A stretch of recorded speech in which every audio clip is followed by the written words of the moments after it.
Hi, welcome back guys. This is your friend, the fanfiction guy. Back with amazing fanfiction. This is the series of What If Deku Becomes Deadpool? Now before starting, please give this video a like and subscribe to the channel if you want more videos like this. Now let's get into the fanfic. Pain is temporary. Pain is temporary.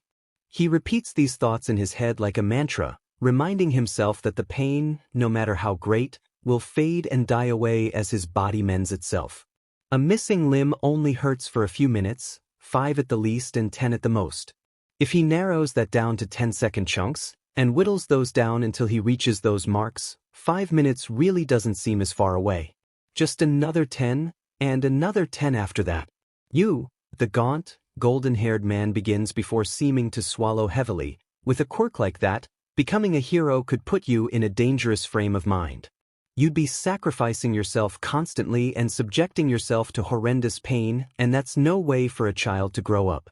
So no, I don't think you can become a hero with a quirk like that. I'm sorry. Izuku feels his heart drop into his stomach, splashing acid over his innards and melting them away. His stomach fills with lead, his world dropping away under his feet just to rush up and break his knees, but that's nothing new. Izuku's used to his dreams being shattered, his hopes being ripped away from his fingers. But this is the last straw. He takes a moment to steady his breath, swallowing back the taste of bile and crushing the burning sensation of tears behind his eyes. As the man all might begins heading for the stairwell, Izuku raises his head and sets his brow in a defiant line. "I'll prove you wrong," he says with a fire in his voice that floods through his entire being, filling him with new determination. All Might glances back over his shoulder with one brow raised. "Pardon me. I'll not breathe a word of your secret to anyone, but," Izuku tightens his grip of the straps of his backpack, "I'll become the best demon hero out there, whether or not anyone believes in me." Chilly metal cuffs encircle Izuku's wrists, not tight enough to bite into the skin, but certainly tight enough to prevent escape. Well, the easiest form of escape, anyways. There are always other methods of slipping out of custody. That's one thing Izuku's learned in these past 9 months. Leaning back into the seat and tipping his head back over the seat with a loud sigh, Izuku asks, "So how long do you guys think it'll take?" The officer at his left in the police car swivels his head around to look at Izuku. His eyes are guarded, but completely focused on Izuku's masked face. That's good. He doesn't seem to notice the way Izuku fiddles with his gloves. "Excuse me."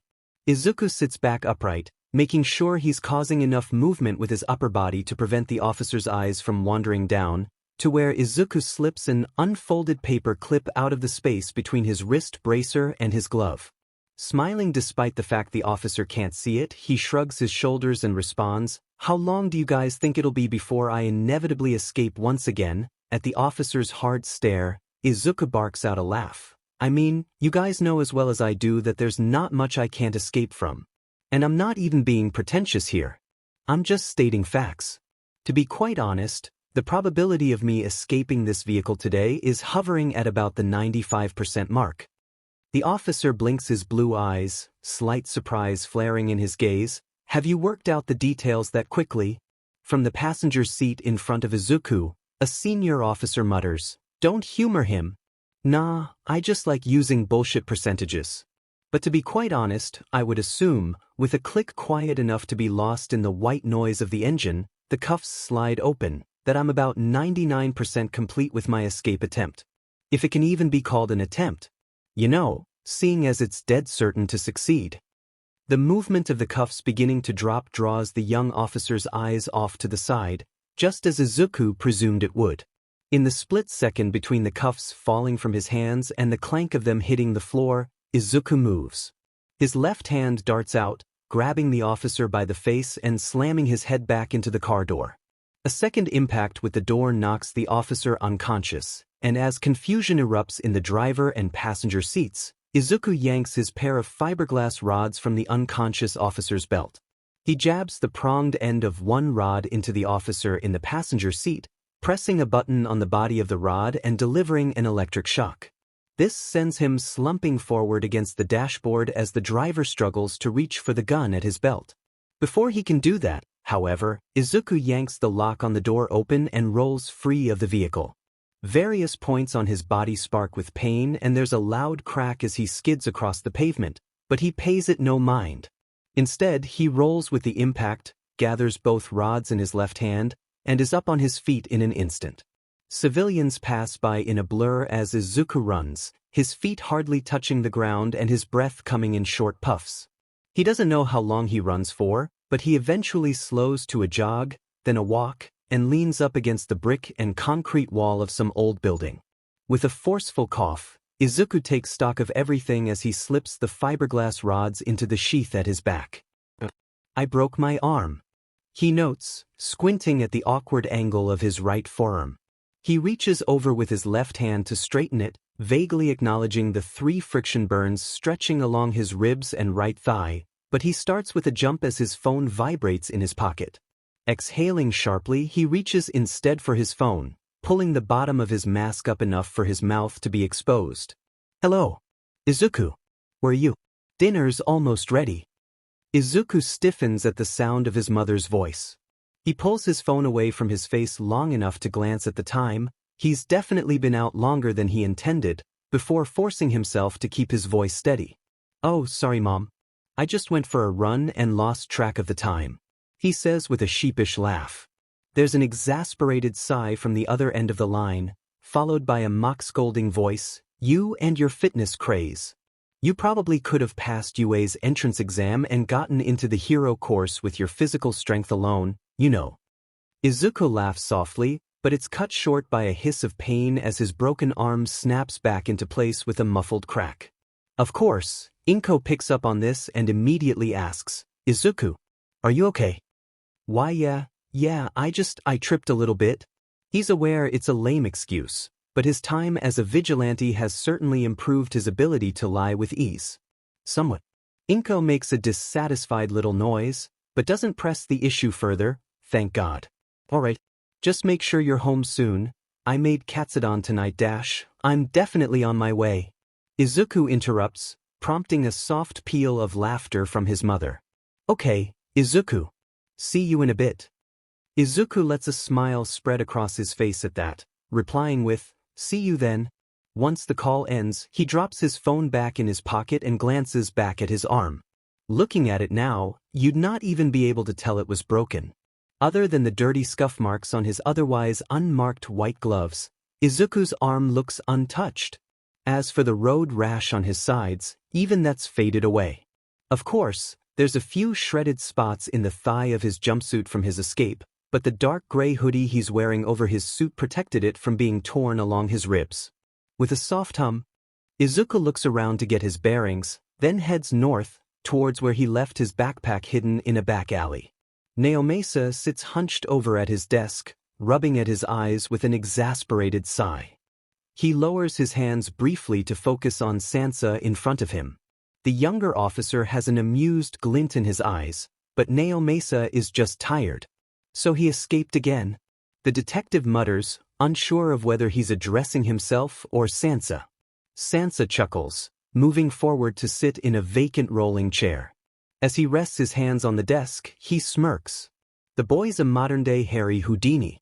Knocked out 2 of our sturdiest officers before tucking and rolling out the door of a vehicle doing 50 on a busy road.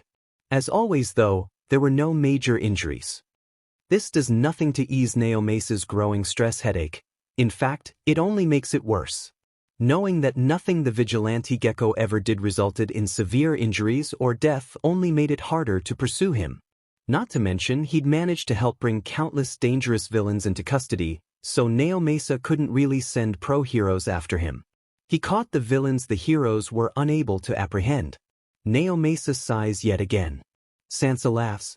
We could always just leave him be. He's probably stressed enough. With a quirk like that, he doesn't need us turning up and raining on his parade. That's precisely why we need to catch him and get him to stop, the detective replies. I doubt he's had proper quirk counseling. And the way he uses his body like a punching bag is also likely taking a toll on his mental state. You've seen his change in behavior from his first few appearances to now. Sansa blinks slowly, then heaves a sigh and nods. I see what you mean. He used to be quite nervy and awkward, but now he's a slippery little bee with a mouth like a sailor and an absurd amount of sass. Neo Mesa finishes. The younger officer chuckles at his words, looks like he's rubbing off on you. That provokes a smile from the detective, and he allows himself a soft laugh. I suppose so. With a nod, Sansa rises to his feet and faces Neo Mesa. He gives him a polite bow before taking a breath and speaking again. We'll leave Gecko be for now, but I'll suggest patrols tomorrow night. Thank you. No problem, I'd like to see him doing well as much as you do. Once he's finished speaking, Sansa excuses himself, leaving Neo Mesa to puzzle over Gecko alone. More specifically, where on Earth he'll pop up next and how in the world they'll keep him caged long enough to get him to the police station. As usual, Izuku lazily scrolls through hero forums with his earbuds stuck firmly in his ears and his suit tucked safely into his backpack on his journey home. He rarely needs to look up anymore. He's traveled home from various locations so frequently, he's sure he's developed homing pigeon instincts. The thought alone makes the corner of his mouth twitch upward in amusement at his own thoughts. Just as he's getting lost in hero news, he stops. A flicker of movement in front of him makes him flick his green eyes upward at whoever's there. Although Izuku's learned to sense that familiar, unbridled hostility so thoroughly, it's easy to figure out who's stopped on the sidewalk in front of him. Kaken, Izuku says in a level tone, his brows lowering over his eyes. Katsuki says nothing, but the hard line of his mouth and the crimson fire in his gaze says enough. Izuku's eyes drift over the slightly crooked ridge of his nose, the pale scarring stretching from the bend to just under his left eye. It's been a long time since Izuku's felt guilt about causing that, and he still doesn't regret it at all. The blonde narrows his eyes, sets his jaw, and wedges his hands in the pockets of his red hoodie. With a small spark of amusement, Izuku notes that today makes 6 months. 6 months since Katsuki said a single word to him. What a child. You know, you don't need to be so afraid of me, Izuku calls after him, removing an earbud from his right ear. It's not like I have a quirk, right? Izuku swears he can hear Katsuki's teeth grind. He catches himself, however, realizing his poking is just as childish as Katsuki's silence. Still, he leaves one earbud hanging over the shell of his ear and walks past his childhood friend. Could they even be called friends at this point? Perhaps not. Katsuki still doesn't utter a single word. Izuku doesn't mind at all. Silence is preferable to the verbal poison Katsuki had filled Izuku's ears with for over a decade. Behind him, Katsuki lets out an agitated hiss through his teeth and crosses the road, heading towards his own house. When it's evident Katsuki won't pull anything, Izuku lowers his guard and fixates his attention back on the screen of his phone. A notification for the Hero discussion server he's in pops up as he walks, and he taps on it. Hero Stands United #Discourse Channel 1842 Red Riot 420. Okay, but Crimson Riot could totally beat Best Jeanist in the rankings Yeet Machine. Jeanist has a more versatile quirk and is closer to his prime than Crimson Riot, but go off I guess Red Riot 420. Rude Red Riot 420. I'm not shitting on Best Jeanist dude, Best Jeanist is awesome and super manly, but Red Riot 420? Crimson Riot is like more, ick man, what's the word for it, closer or more relatable to you, our fans, please let me rest. Personable sounds like the word you're looking for, my dude. Red Riot 420? Yeah, that's the one, Tatsu. EYYY Deku's back, please let me rest. Red Riot 420? Goddamn dude, you're busy all the time nowadays, please let me rest. Yeah, please let me rest. I work after school and shitsu fun times. Red Riot 420. So since you are our resident hero expert, please let me rest. Oh Jesus. Red Riot 420, you heard that Gecko escaped the cops again today. Please let me rest. YUH. Red Riot 420, what are the deets, Tatsu? Yai I spill it, Deku Yeet Machine. I'm hyped for this Texas mash my ass. Please be 0SS, please let me rest. Well, she'd too many details, but apparently he picked the lock on his HNDCFFS, knocked out 2 cops and jumped out the door of the cop car. Yeet Machine. My god, that's hardcore Texas mash my ass. How the fucking Tatsu? How good do your FNG reflexes have to be? Jesus Christ on a scooter, please let me rest. Bithk, don't ask me. Idfk. Red Riot 420. That's so manly, holy hell. Yeet Machine. I know his quirk is like regeneration or some shit, but like, are we sure his quirk isn't just yeet machine? The fucking quirk to just say it's nope and he just astral projects TF out of any situation, please let me rest. DMN, that'd be useful AF, please let me rest. Okakak, I gotta leave now, I just got home, Red Riot 420. 80, I just like PM me later or some sheet, my dude, please let me rest. Gotcha. PSE is offline by this time. Izuku's reached the front door of his house and locks his phone again, wrapping his earbuds around it and dropping it in the pocket of his shorts. Once he's done that, he pushes the door open and calls, I'm home. Sorry I'm late. Dinner's on the table. Inko calls back from the kitchen, which brings a small smile to Izuku's face. First things first, though, putting his backpack away and concealing his suit until he gets the chance to wash it without his mother finding out about his less-than-legal activities. Not only would she be upset about him lying to her and going behind her back, she'd be absolutely frantic when she learns of Izuku's harmful quirk. He heads up the stairs and into his room, still covered in All Might merchandise, but not nearly as much as he'd had before he'd met All Might in person. He takes a moment to glance around at his walls, briefly considering selling a few more posters and adding some more variety to his hero merchandise collection, then moves towards his closet and drops his backpack there. He takes a few more moments to change into a pair of clean Spider-Man sweatpants and a plain gray hoodie, then heads back downstairs. Inko's just placing a bowl of katsudon down on the table as Izuku enters the room, and a smile spreads across her face. Izuku returns at the smile, albeit somewhat more reserved, and sits down. Inko sits across from him with a mug of tea, the smile not fading from her face. Taking a bite of his food, Izuku pps an eyebrow. What? Did I do something? Yes. Inko shrugs with a soft laugh. I'm just glad you got into the school of your dreams. That's right. School starts in 2 days. Izuku nods, unable to stop a smile from spreading across his face. True, it was only the general course he'd been accepted into, having only taken the written entrance exam, but this was enough. He was fine doing hero work on his own terms, and had even gotten into the school he'd dreamed of attending all his life. Maybe I'll go check out the campus tomorrow evening. New DM 1001 Red Riot 420. Hey my man, you didn't message me back last night, you good? Please let me rest. Yay, I was just tired, please let me rest. And also had shit to do to prep for school. LMAO Red Riot 420. LW nice dude Red Riot 420. You get into the high school you wanted. Please let me rest. Hell yeah, please let me rest. Would you believe me if I told you this quirkless BS you got into you? Red Riot 420? You what the heck, I am going to OUA 2, please let me rest. What, Red Riot 420? Where Red Riot 420? Dude, we're gonna meet each other IRL, this is gonna be lit, please let me rest. My god, I haven't been this excited about anything in a long time. Red Riot 420? Dudes AME, please let me rest. So you prob got into the hero course rights. Red Riot 420? Hell yeah, I got into 1A and I can't believe it, please let me rest. DUUD with a quirk like yours. It would have been easy AF to get in W that, please let me rest. DMN, you're so lucky. Red Riot 420. What class did you get into, bro, please let me rest. General Studies. Red Riot 420, and you are okay W that. Red Riot 420, you used to get all excited when talking ABTUA and you were so sure you were gonna get into the hero course. Red Riot 420, did you try for it? Please let me rest. Nah, I didn't. Red Riot 420, why not?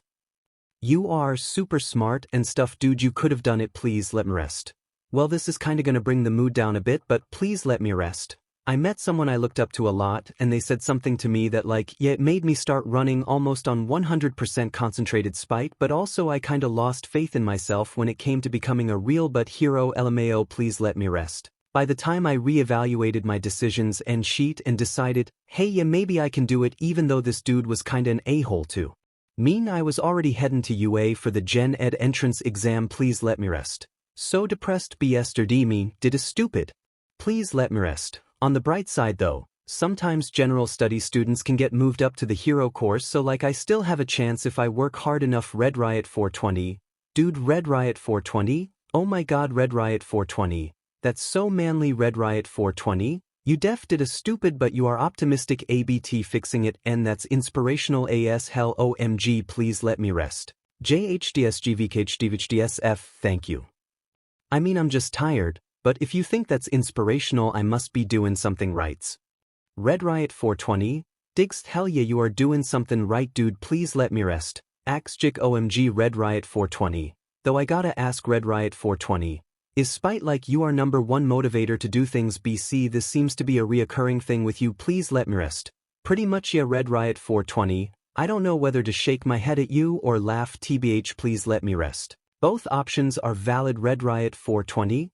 Phuff please let me rest. As much as I want to stay here and let you mock my spite-driven vessel, I'm going out to do some stuff and pick up school stuff today please let me rest. So IGTG Red Riot 420?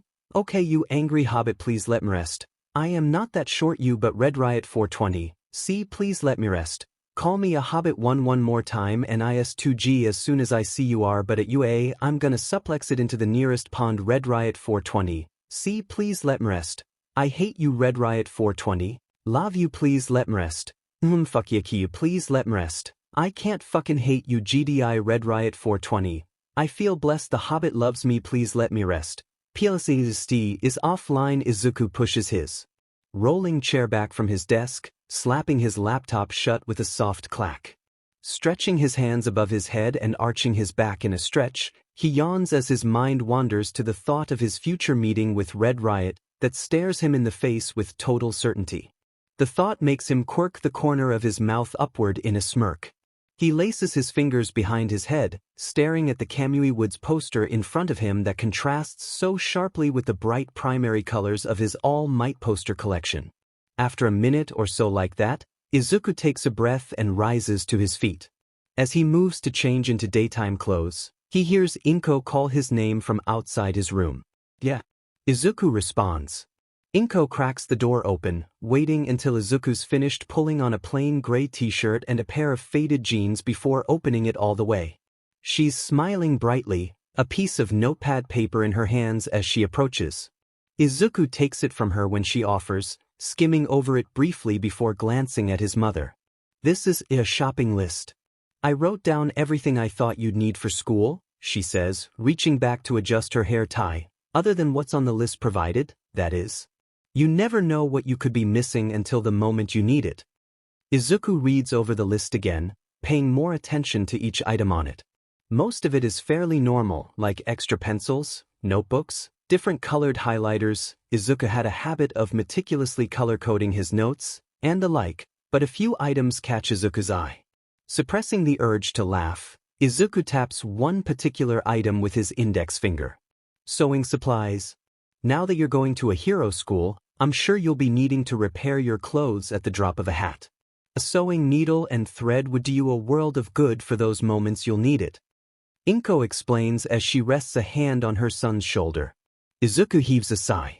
I'm not even in any courses where I'll need to repair my clothes. I'm not doing any hero work, so there's no need but you could be transferred up to a hero class. You certainly have the heart, grit and physical strength to achieve it. There's always a chance, so you'd best be prepared, dear. With that, she gives his shoulder a final squeeze and leaves the room. Izuku stares after her, his lopsided smirk becoming a genuine smile at her words. A sewing needle and thread would also be great for repairing my suit on the fly. Tucking the note into his back pocket, Izuku grabs his favorite oversized All Might hoodie and pulls it over his shoulders. He grabs his phone and backpack, heading outside with renewed enthusiasm. Well, slightly less tired counts as enthusiasm. The sky is somewhat overcast, the chilly breeze nipping at Izuku's fingers until he tucks them into his pockets. For a moment, he considers taking his phone out and messaging Red Riot again despite saying he'd be offline for a time. However, he quickly changes his mind and chooses instead to focus on the world around himself. One of the Midoriya's neighbors, Mrs. Yamamoto, waves at Izuku as he passes, and he raises a hand the tiniest bit in greeting. She flashes him a smile before returning her attention to a flower pot on her front step. Still, despite the strangely positive and content feeling flooding through his entire being, Izuku can't help but feel antsy. Going to the store and buying school supplies feels far too mundane. Predictable. This, unfortunately, has become a constant nagging thought at the back of Izuku's mind since about a month after he took up vigilantism. doing vigilante work. It's unexpected, fast-paced and adrenaline-inducing. Before this, Izuku wouldn't have pegged himself as an adrenaline junkie, but now. Izuku rubs at his face with an exasperated groan. I'm going to end up as high-strung as Kaken before the year is up. That statement sits heavily in his mind for a few seconds before he mutters to himself, God, I hope not. Katsuki's in the convenience store he frequents with his two friends from school when he catches sight of Izuku across the road with a shopping list in hand and that same neutral, deadpan expression he's been sporting for close to a year. He pulls at his lower lip with his left hand, brows lowered thoughtfully over his eyes, and even from this distance, Katsuki knows Izuku well enough to notice that Izuku's muttering under his breath. In that same irritating manner. Normally, Katsuki would break into a manic, threatening grin and stride right over there with his two friends to borrow Izuku's money. Nowadays, however, Katsuki wouldn't touch Izuku with a 20-foot pole. You see, Izuku gave off this aura. It was a foreign feeling that had only recently developed. Katsuki had first felt it when Izuku had him pinned to the floor in the school halls, his face devoid of any emotion other than ice-cold anger as Izuku's fists drove repeatedly into Katsuki's face. But even knowing that he could probably overpower Izuku in a 3-on-1 fight, he kept his distance. It was an unsettling feeling that intensified when meeting Izuku's eyes.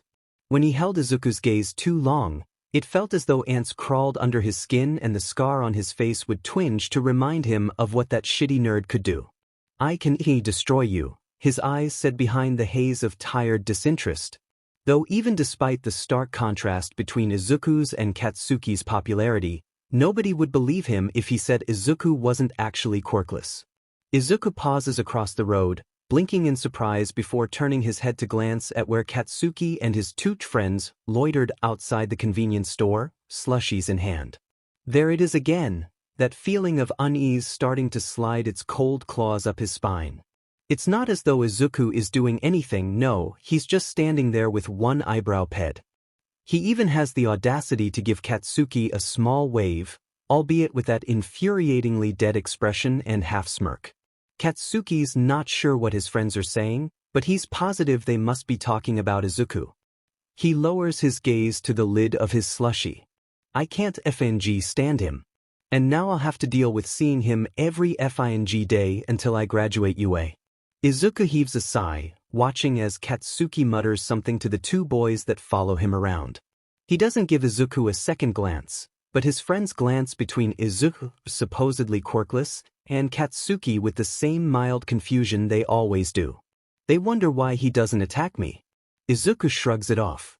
Being ignored is better than being bullied. Izuku knows that all too well.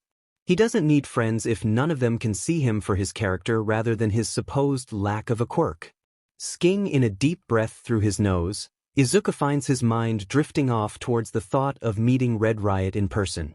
A small flicker of warmth ignites in his chest, and he continues walking. His online friend knew well enough, or thought, that Izuku was quirkless and treated him like a human being just fine.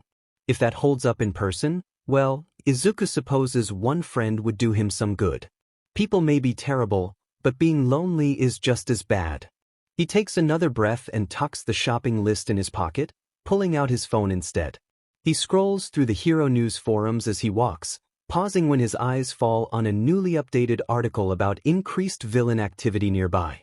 He taps on it as he enters the store, deftly navigating down the aisles as he continues skimming over the article.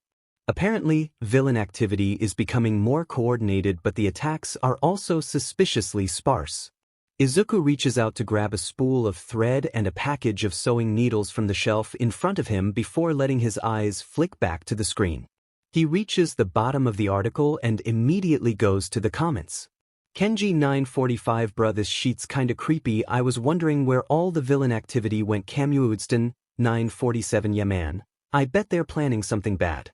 At least All Might's back though, we're good. Salt Splash 948 I'm gonna kick a villain but myself nothing of importance, Izuku notes with a resigned sigh.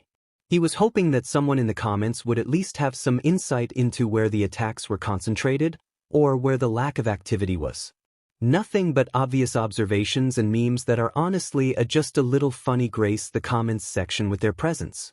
Well, I'll just go ahead and look around for a bit as Gecko. Nothing major, I'll just check around Yue. Izuku thinks to himself, ignoring the little mocking thought in the back of his mind saying that the only reason he's doing this is because he wants to see Yue again. Which, to be fair, is a valid observation.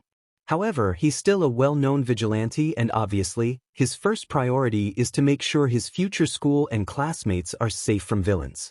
Obviously. He's absolutely not going for the sole reason of gawking over Yue. That's absolutely absurd. Izuku pauses.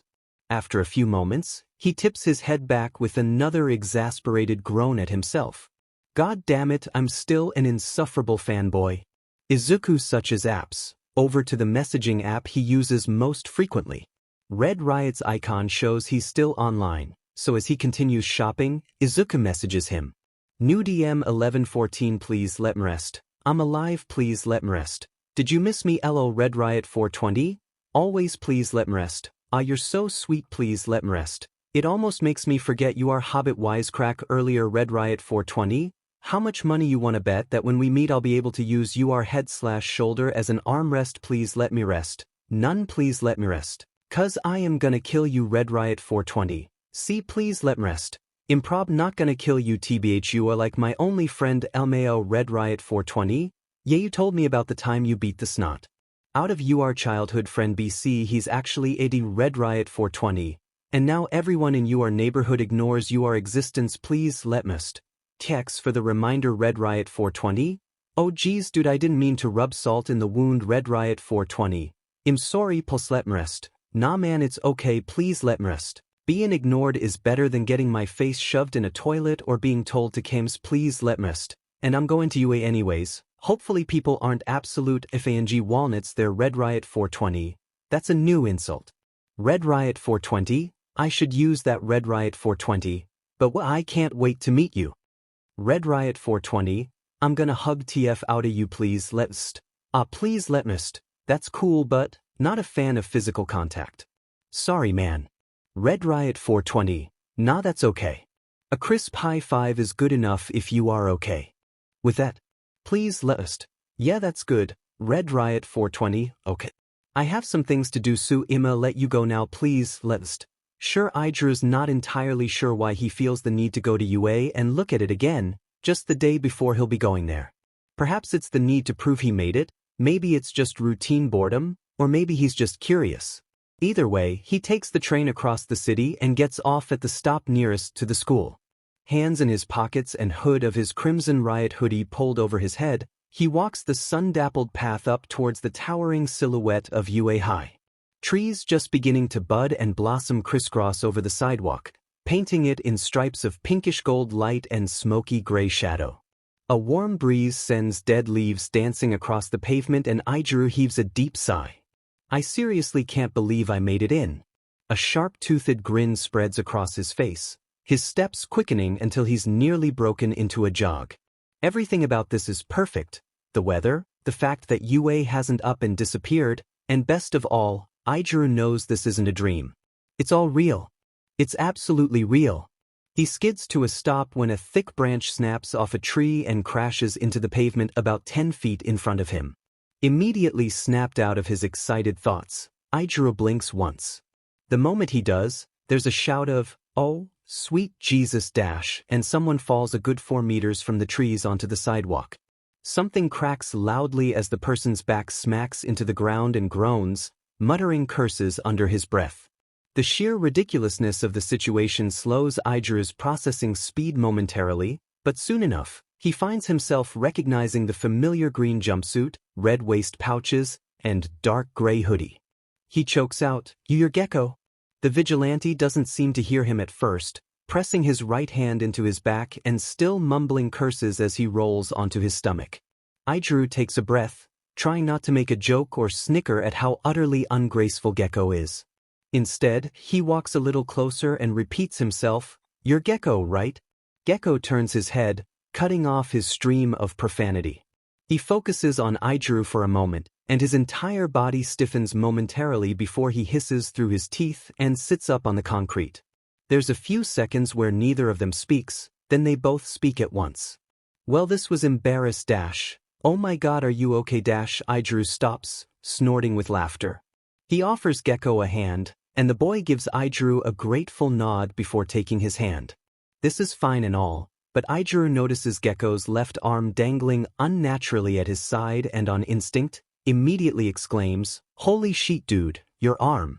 Are you okay?"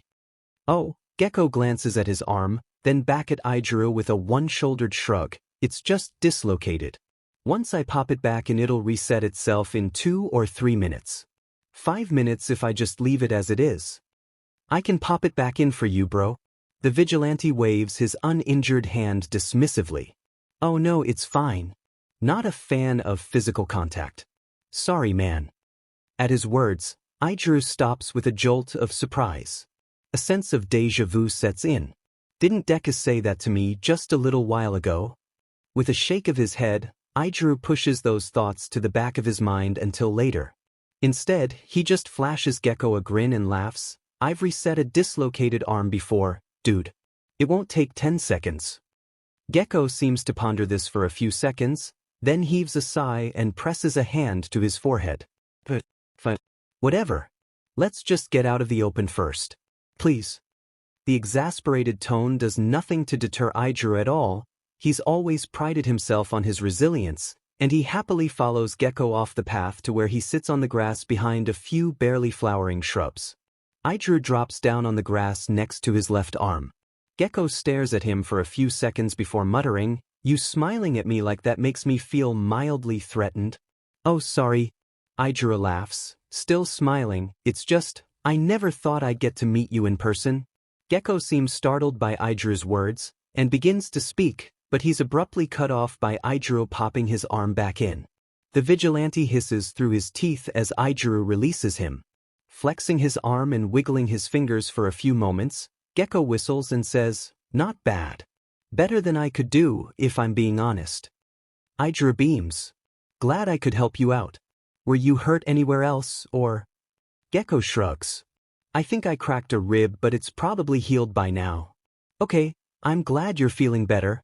Rising to his feet, Gecko looks at Iida in silence for a few moments. Even so, Iida doesn't feel threatened or unnerved in the slightest. In fact, he feels like he might just begin spontaneously vibrating across the grass like a cell phone on a desk. This day just keeps getting better. So, Gecko starts in a rather awkward tone. Iida picks up on his nerves, flashing the vigilante a grin as he, too, jumps to his feet. "What's your dissonance handle? We could exchange memes and stuff." What?" Gecko presses a hand to his chin, holding his head in his hand. There's a moment where the only sound other than the breeze rustling through the trees is the vigilante humming nervously, then Gecko lets out a high-pitched laugh. "I don't think that's dash." Gecko clears his throat, then continues in a normally pitched voice, "I don't think that's a great idea." "How come?" "Oh right. You probably don't want anyone finding out your secret identity, right?" Iida whispers as he shoots Gecko a smirk and finger guns. "Something like that," the vigilante mumbles in a low voice. It takes a moment for Iida to notice the way Gecko wrings his fingers at his sides anxiously, but when he does he immediately backs off with his line of questioning. He gives the other boy a cheerful smile and raises his hands in a non-threatening gesture. "Sorry if I made you uncomfortable, dude. I didn't mean to." At his words, Gecko jerks his head up and immediately stammers out, No, don't worry about it too much, I'm just very," he pauses, "I'm just not really supposed to be out doing this sort of thing." "What? Your mom gonna lecture you about being a vigilante if she finds out?" "Oh god, I'd never hear the end of it." Gecko laughs softly, reaching up to scratch at the side of his head. "Don't get me wrong, I love my mother a lot, but I'd rather not have her learn about this if I can help it. She'd probably have a heart attack worrying about me." The sun begins sinking lower in the sky, both their shadows growing longer and more defined as they talk. As time wears on, however, Iida begins to notice the way Gecko keeps casting glances around as if worried about the time. Finishing up his current story and drawing a final chuckle from the vigilante, Iida gives Gecko another broad grin. "Well, I should let you go now. You've probably got vigilante stuff to do." "Yeah. More like I have my mother to worry about." Gecko snorts in a light tone. which pulls another laugh from Iida. The two of them hold each other's gazes for a moment. Then Gecko makes one last gesture with his hands and turns to leave. As he does, however, he glances over his shoulder and calls, "It was nice talking to you." "Yeah, it was awesome meeting you. I hope we meet up again sometime." Iida doesn't miss the way Gecko stiffens at his words and moves into a jog before vanishing from sight. Again, there's that nagging suspicion at the back of his mind that he probably has encountered Gecko before, and not necessarily in the real world. By the time Izuku returns home and crawls in through his bedroom window, the sky is dark and his phone's been dinging with notifications from his dissonance servers for the past 45 minutes. Inko is long asleep, unaware of her son's unconventional means of entering the house. Which is, in Izuku's opinion, a good thing. Seeing as his entrance into his room is anything but graceful, with him banging the top of his foot on the windowsill and falling forward so his face connects with the carpet floor at a much higher force than Izuku finds bearable. Even so, Izuku's quite used to pain and the only noise he makes is a heavy, long-suffering sigh as he drags himself into his room and sits back on his knees. He managed to change out of his costume shortly after parting with Red Riot, jamming it in his backpack and catching the last train back home. Chucking his backpack towards his bed, he double-checks his appearance and stands up with another sigh. Now that he's safely home, he reaches into his pocket for his phone to check his messages. The servers have pretty normal interactions between the members, mainly consisting of light arguments about up-and-coming heroes and surreal memes, but it's the one message in his DMs that catches his attention. Izuku chokes on air at the content of the message. New DM 2159 Red Riot 420, you get home okay? Please let me st. I was home most of the day. Red Riot 420, you sure? You were offline all day. Red Riot 420. Not out doing vigilante stuff. Please let me st. Bithk TFU smoking. Please let me st. I was helping my mother with stuff and prepping for school tomorrow as in Red Riot 420. You sure fam? Please let me rest. Sure as sheet. Please let me st. You also know I'm quirkless as F, right? Please let me rest. What am I gonna do? Run around with a gun and shoot villains like some Clint Eastwood wannabe? Please let me rest. Where the heck am I even gonna get a gun? Guns are illegal unless it's an authorized support item. Red Riot 420. That hat's fair. Red Riot 420.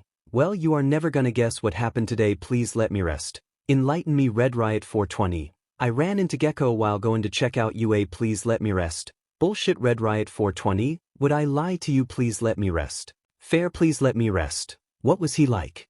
Red Riot 420. Well, Red Riot 420. He was clumsy and kinda weird. Red Riot 420, but a good dude. Red Riot 420, I'd be hella down for chilling with him more. Please let me rest. That's gay. Red Riot 420, dude I am gay. Red Riot 420, and you are pan so your argument is invalid. Please let me rest. Afks fed true. Please let me rest. Well that's cool and all but like, I have some shit to do and I gotta get to sleep soon. Please let me rest. I'm gonna let you go now then. Red Riot 420, wait Red Riot 420. So we can see who's in which class on the lists. And meet up. Red Riot 420. My real name is Kirishima Iida. Red Riot 420. What's yours? Laughing face. Please let me st. Midoriya Izuku. Red Riot 420. Now I have a name to match the pic you sent me of your face a while back. Please let me rest. You kept that stupid picture. Please let me rest. I took that before I was even fully awake. It's a shitty picture. Delete it. Red Riot 420. And OPE. Love. Please let me rest. Well fucking, fine. Please let me rest. I kept that pic you sent me right after you dyed your hair red. Red Riot 420. That's gay. Midoriya. Please let me rest. See Red Riot 420? Well I'll let you go now, laughing face. I can't wait to meet you tomorrow. Please let me rest. SAME. Please let me rest. Night. Red Riot 420. Night. Red Riot 420 is offline. P is offline. Izuku lets a small, lopsided smile spread across his face as he plugs his phone in and sets it down on the table next to his bed. Without even bothering to remove his t-shirt and sweatpants, he flops down face first on his bed, hastily sets his alarm, and closes his eyes. I think I covered my butt pretty well there. The nerves in Izuku's stomach refuse to settle. He's tried drinking tea and jogging a few kilometers as well as reading hero forums, but nothing he does seems to dispel the anxiety washing over him in waves. Hell, he even took a hot shower long enough that Inko had to tell him to get out, even that didn't work. He just can't help feeling nervous and antsy when he doesn't have his vigilante getup hidden securely at the bottom of his backpack. He heaves a sigh as he steps off the train and makes the trek towards the imposing glass silhouette of UA High. Around him, countless more students wearing the UA uniform mill about, chattering amongst themselves and quickly growing acquainted with each other. Izuku, however, keeps his hands firmly on the straps of his backpack and his head lowered. Old habits die hard, he supposes. He continues walking like that, occasionally bumping shoulders with students that wander too close. He ignores it. After all, as soon as someone learns that he's quirkless, they'll either attack him for it or marginalize him completely. He passes by the place he encountered Iida the night before, almost pausing to look. Shaking his head, he continues onward. Izuku's almost to the gates when a shock of familiar, bright red hair catches his eye next to the gate. He blinks in surprise. He's pretty sure it's Iida, but he can't exactly tell. The crowd does nothing to help his case. With an exasperated sigh, he slips between two students and weaves over to the last place he saw the red-haired student. It takes a while, but he eventually reaches the person leaning against the wall next to the gate. A thrill of excitement courses through him like lightning. That's a pretty wild hairstyle. He comments, unable to keep the note of excitement out of his voice. Immediately, the boy WHPs his head up, crimson eyes wide. His mouth curves into a jagged-toothed grin and he shoves his phone in his pocket, completely foregoing his earlier vow to refrain from excessive contact. He throws his arms around Izuku's torso with a laugh, lifting him completely off the ground. The contact makes his skin itch and crawl, the same way it does whenever he prepares for a villain or less-than-friendly vigilante to deal him a nasty wound. Iida only seems to remember his promise when Izuku purses his lips and goes completely stiff. When he does notice, however, he immediately puts Izuku down and backs up a few steps. "Aw man, dude, I'm so sorry, I even said I wouldn't dash," he begins, but Izuku shrugs. "It's not a huge deal," Izuku says with a shrug even as vague anxiety begins to set in. "It was an accident. But I promised I wouldn't touch dash, Kirishima. It's fine." Izuku sighs, running a hand through his hair. Izuku considers himself good at hiding his emotions. Still, it takes all of his willpower to not rub at his skin wherever Iida touched. He knows well enough that his friend wouldn't ever hurt him intentionally, but his skin still burns. Like it always does whenever someone other than his mother touches him. The doctor he saw called it hapaphobia, the fear of physical contact. He asked for circumstances leading to the development of this fear, but of course, Izuku couldn't really up and say, "Oh, I fight villains and my quirk basically makes me about as killable as a cockroach, so getting carved up like a Christmas turkey is a daily thing with me." Though, Izuku's last fight with Katsuki had made the doctor, his mother, and his teachers believe that Katsuki's bullying had been the cause of Izuku's condition. It had at least averted that potential crisis. He doesn't notice he's zoned out until Aida's voice cuts through his thoughts. "Midoriya. Yeah, I'm good. Just thinking about some things." He reassures with a now genuine smile as the burning sensation fades. Aida watches Izuku for a few moments longer, a slightly worried expression of his face, before he heaves a sigh. "But I'm glad you're feeling better." Izuku nods as the two of them turn and begin walking side by side towards the front doors of UA. Just as Izuku opens his mouth to start a conversation, though, Aida stops and lets out a sharp exclamation. Izuku glances at him in confusion. "What? I meant to do this earlier," Aida says, reaching back into his pocket and pulling out his phone. "I wanted to take a picture of us." "A picture?" "Yeah. You know, like, to commemorate our heartfelt first meeting." The redhead laughs, and his enthusiasm is just contagious enough to bleed onto Izuku. He finds himself smiling as well. He shuffles closer to Aida as he opens the front camera and holds his phone out in front of him. Somewhere in the back of his mind, Izuku finds himself appreciative of the care Aida puts into making sure he doesn't touch him. As he's thinking this, there's a click and Izuku blinks in surprise. "I zoned out there, can we do that again?" Izuku asks, but Aida is already moving to check the image. He shifts the phone screen, letting Izuku see. There's a beat of silence as Izuku lets himself take in the picture. Then he groans, "I look like Sirpi. Can we try that again?" "Nope." Aijuru chirps.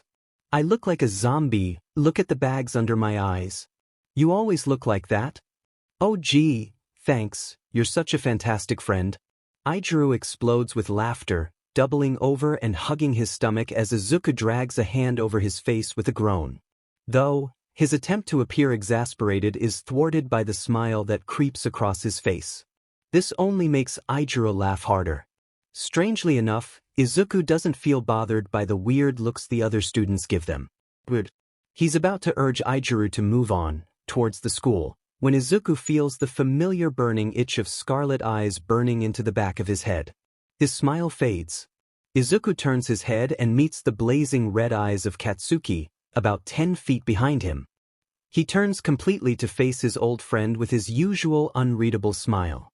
"Hey," he greets. There's a beat of tense silence, Katsuki watching Izuku for a few seconds, before he heaves a sigh and brushes past Izuku. What catches Izuku off guard, however, is the fact that Katsuki mutters something under his breath. "Stay away from me."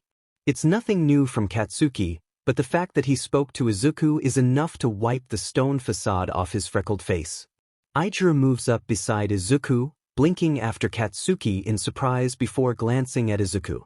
"Was that the guy who bullied you?" "Yeah." Izuku replies, "That was him." Aijuru whistles. "You really did a number on his face, dude. His nose looks like a smashed Play-Doh project." At his blunt comparison, Izuku snorts and glances at Aijuru's grinning face. "It's not that crooked."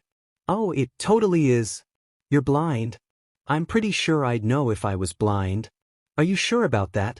That comment almost earns him a swat on the arm, but again, Aijuru stops himself before touching Izuku. Instead, he throws his arms up in mock exasperation and groans dramatically. Before he can launch into a joking tangent about Izuku's argument, however, the two enter the school and stop short at the daunting sight before them. Students make an intimidating impression, milling around in close proximity as they look for the class lists and struggle towards their classrooms. The thought of pushing onward through the throng makes Izuku's skin crawl, but Aijuru picks up on his discomfort and shoots him a blinding grin. "I'll go up and check for your name if you want to wait here, man." Izuku opens his mouth to instinctively brush off his offer, but catches himself and instead replies, "Sure. Thanks, Kirishima." The slightly taller boy gives him a nod before moving forward to where the class lists are displayed on small screens in the wall. While waiting, Izuku backs up to a less crowded area and checks his phone. Seeing no new notifications from the servers he's in, he heaves a sigh and changes apps to play a mindless mobile game. Before long, Aijuru returns and Izuku puts his phone away. "You're in Class 1C, down that way," he says, jabbing a thumb over his shoulder towards one wing of the school. "I've got to head the other way though. So I guess we're going our separate ways?" Izuku nods reluctantly. "Looks like it. When can we meet up again?" "After school." Izuku nods. "Sounds like a plan." With that, the two part ways and head for their classrooms. It's not that hard to find 1C, what with the sheer volume of students chattering about their homeroom down the halls. Izuku just follows the tidbits of information he picks up from the students and navigates his way through the school. After a short walk, he finds himself just outside the door to Class 1C. The familiar sensation of anxiety in his stomach makes itself known, and Izuku takes a few deep breaths to calm his nerves. This is going to be different. Nobody's going to treat me like they did in middle school. He finds it hard to believe his own thoughts. Finally, he pushes open the door and enters the room. It's packed with a wide variety of students, from a boy with a low-poly white rabbit head, to a girl with fluorescent green hair, and everything in between. The sight is daunting to Izuku at first, but he forces himself onward with his eyes fixated on the ground. Each desk has a paper name tag resting on its surface to indicate which student belongs where, and Izuku almost heaves a relieved sigh to find his desk in the back right corner of the room. This, at least, helps ease his nerves a bit. Before he's even dropped his bag on the floor under his chair, there's a girl with very short brown hair turning around in her seat to rest her crossed arms on his desk. The quick gesture makes Izuku tense momentarily, but the lazy smile on her face makes him relax. Minutely. Heya, she greets. Izuku purses his lips, lowering his gaze again and hoping she goes away. Instead of doing that, though, she just removes her arms from his desk and snorts in amusement. I don't bite, man. But if you want me to leave you alone, that's cool. Izuku looks up and she extends a hand. Natsuki-jiu. The thought of taking her hand makes him anxious, but he does so anyways and tries to ignore the way his palm prickles. Izuku Midoriya. Nice to meet you. Despite the way his voice comes off as annoyed and cold, Natsuki gives him a smirk. You don't sound too thrilled to meet me, Midoriya. You don't need to lie. That's I didn't mean dash. Izuku immediately stutters out as guilt hits him like a truck. Natsuki laughs. Chill, I'm just joking. You should have seen your face though, Jesus. Oh, for the love of dash, Izuku groans. I've known you for less than a minute and I'm already tired of you. She catches the almost indecipherable note of humor in his tone and snorts. Oh, you'll never not be sick of me. So anyways, Izuku sighs, attempting to divert the conversation elsewhere. What's your quirk? Natsuki blinks in surprise, then replies, poltergeist. I can do anything you'd normally associate with a poltergeist phenomenon. Flickering lights, slamming doors, making cold spots, levitating small objects, scratching or pushing people. Without touching them, you know. That sort of stuff. Immediately, Izuku drops his indifferent facade. Oh my god, that's so cool. Not really. I can't really be a hero with it, which was what I wanted to do in the first place.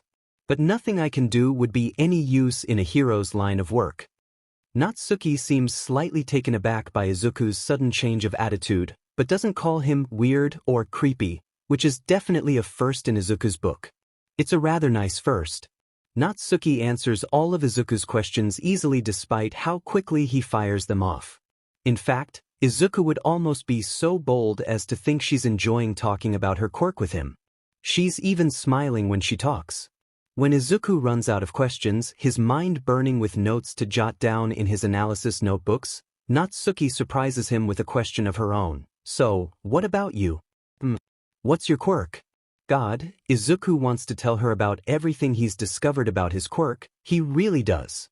The only thing stopping him is the fact that she seems incredibly bright and would probably connect the dots within a minute and discover that he's Gecko. So, he reluctantly mumbles, I don't have one. Natsuki widens her eyes. You're quirkless? Yeah, there's a brief silence hanging heavily between them before Natsuki remarks in an awestruck whisper, Holy shit. I know, I shouldn't be here dash. Oh shut up, Midoriya. Her groan takes him off guard but when he glances up, she's grinning at him. That's not what I'm thinking at all. I'm just really shook you managed to get into UA even without a quirk. That's insane. Izuku opens his mouth to say something back, but he's cut off when another student slides into the desk on Izuku's right. Natsuki and Izuku both glance at him curiously when he seems to completely avoid them. He has wild purple hair and tired violet eyes underlined by bags, and seems dead set on ignoring everyone else in the classroom. Even so, Natsuki leans precariously far out of her seat so far, in fact, that Izuku feels himself tense up in case she starts to fall, and smacks a hand down on the strange boy's desk. He gives her a look that's equal parts annoyed and curious, mouth still set in a line. Sup? No response. My name's Natsuki-jiu, this is Izuku Midoriya, and you are. For a moment, Izuku's pretty sure the boy's going to go back to ignoring them. After a few beats of silence, however, he mumbles, Hitoshi Shinso. Nice to meet you, Shinso. Natsuki says with a grin. Izuku gives a small, slightly awkward wave with his own crooked smile. Hey. Oh come on, you can do better than that. Natsuki groans, which prompts a dirty look from Izuku. Though before they can begin arguing, Shinso speaks. Why are you two talking to me? Izuku gives him a sour look. Yeah, Midoriya and I are absolute delights, I'd say. Natsuki splutters in a mock tone of superiority. No, I mean, Shinso sighs, what makes you think I'm someone you want to talk to? Trying and failing to suppress a mischievous smirk, Izuku points to his own tired eyes, lack of sleep and a dead-eyed stare. You look lonely. Natsuki replies at the same time, and the two exchange a surprised look. Izuku jabs a thumb at Natsuki. Her reason is better, so we'll go with that. At their exchange, the corner of Shinsu's mouth twitches as though he's fighting off a smile. Even so, he coughs out a stifled laugh. Jesus Christ, you two are dysfunctional. At least we're not boring, Natsuki shoots back with a grin. Shinsu's shoulders relax minutely, Izuku notes, and he finds a warm sense of satisfaction blossoming in his chest at the sight of a small smile on the other boy's face. Making people happy hadn't ever really been Izuku's strong suit. He just butted into villain fights, subdued the target, and fled the scene before the authorities could catch him. This usually meant the only person who was ever happy with the outcome was Izuku himself. Making someone other than his mother happy is certainly something that Izuku could get used to.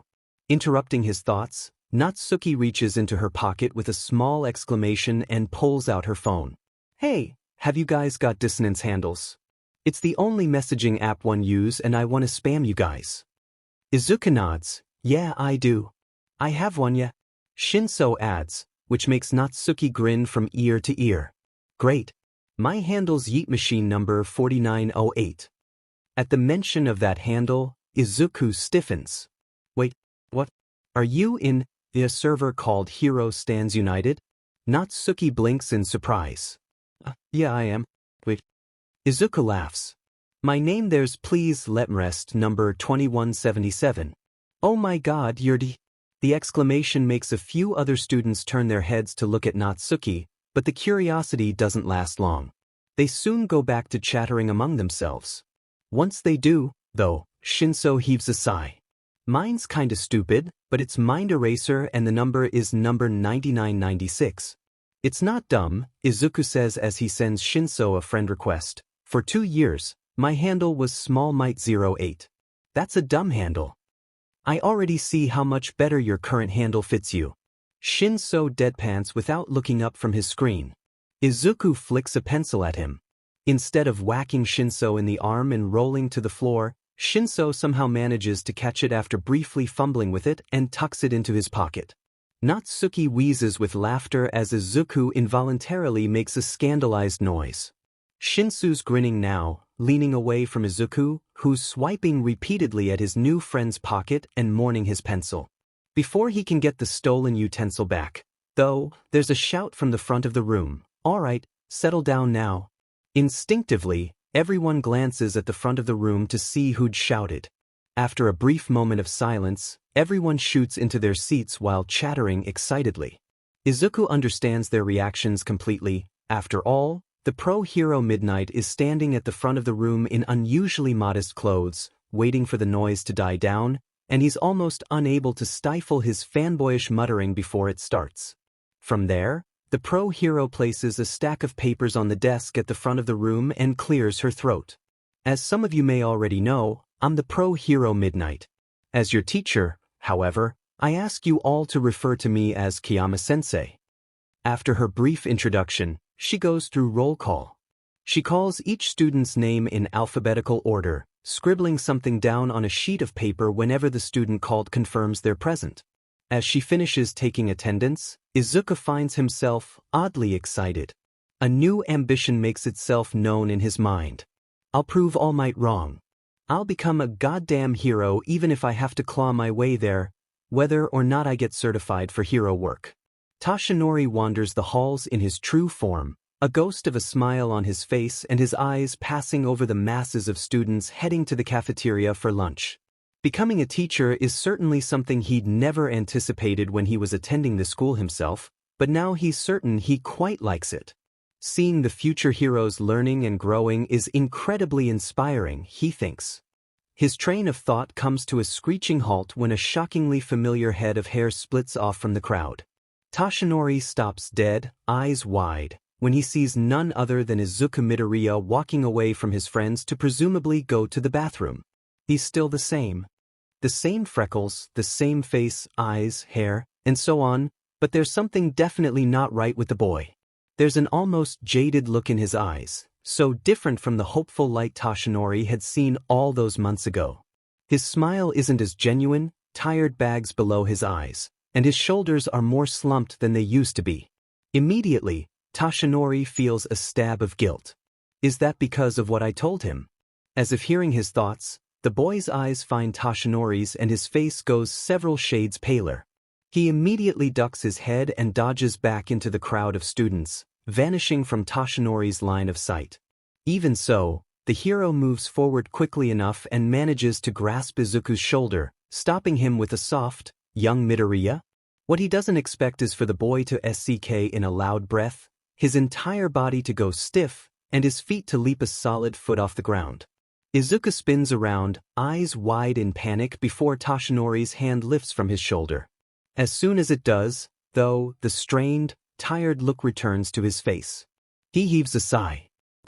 It's said levelly, not a single emotion in his tone. The sound is so different, so wrong, from how it was on that rooftop when Izuku laid his heart bare. Toshinori quashes down the urge to ask what happened, instead clearing his throat and giving him a nervous smile. Mind if I talk to you for a bit? I have a few things I wanted to say to you, but I couldn't find you after the incident with the other boy and the sludge villain. Toshinori doesn't catch the way Izuku's nails bite into his palms, or how his heart starts drumming frantically against his chest like an animal in a cage. Even so, he ensures that he treads carefully with his words and actions. After what seems like an eternity, Izuku runs a hand through his hair with another sigh. Toshinori gives Izuku the best grin he can muster, moving to lead the way. He's almost sure Izuku's going to turn around and leave, but after a moment's hesitation, he hears the boy's footsteps on the linoleum behind him. They make their way away from the crowd, towards the staff room. When he turns the corner towards the room, though, he realizes he can no longer hear Izuku behind him. He turns and glances over his shoulder. Young Midoriya? Like a ghost, the students vanished. While walking, Izuku had discreetly removed his shoes to minimize noise and bolted away, searching desperately for someplace to hide. The boys' bathroom closest to the cafeteria had been the first place he'd found. Now, alone in the bathroom, he digs his nails into the skin of his shoulder where All Might had touched him. Izuku knows well enough there's nothing wrong with his skin there, there's nothing touching him anymore, and All Might had no intention to hurt him, but his skin still burns. His heart beats erratically, his breath coming in short, desperate gasps as a panic attack takes hold of him. All he can think about is the sudden weight of the hero's hand on his shoulder, pressing down. Izuku's fully aware he's reacting irrationally, but he can't help it. This is just another roadblock in his life he forces himself to push through. God damn it, he thinks I was going to talk to him face to face. There's no helping it, however. For now, all he can do is work through his panic and wait for All Might to come to him again. Because there's no FNG way I'm gonna be able to face him myself after disappearing on him like a wimp. Welcome Ito Hell 1620 Yeet Machine. Midu Yeet Machine, I didn't get to ask you before, but where'd you go at lunch, my dude? You just like vanished, Mind Eraser. Yeah. Mind Eraser, you looked really out of it too. Please let me rest. I'm good, just got a stomachache, please let me rest. I get nauseous when I'm stressed, Mind Eraser. Mood. Please let me rest. Thank you for the overwhelming sympathy, Hitoshi Shinso of Jackass Island. Mind Eraser, DMN. I should put that nickname on a resume. Please let me rest. You'll be reduced to a single atom when I'm through with you, Mind Eraser. Thank Jesus. Yeet Machine. I'm going to kill you both, I swear to God, please let me rest. You can try, Mind Eraser. Please, Yeet Machine. There are two kinds of people on this beach of an earth, please let me rest. Apparently, Yeet Machine. Midoriya, you can eat my left shoe, please let me rest. Can I get a side of curly fries with that, Mind Eraser? Yeet Machine. Yeet Machine, I'm done. You guys are horrible. Please let me rest. Can I still have that left shoe though, Yeet Machine? It's gonna be introduced to your face at high velocity if you don't cut the sass, please let me rest. Yeet Machine. Okay, I'm going offline now, BC, you're both insufferable and my train is here, Yeet Machine. Later shitheads, Yeet Machine is offline, Mind Eraser. Ha, I'm going offline too now actually since my stop's coming up. Hope you're feeling better, Midoriya. Please let me rest. I'm always fine, Mind Eraser. Whatever you tell yourself to make yourself sleep easier at night, please let me rest.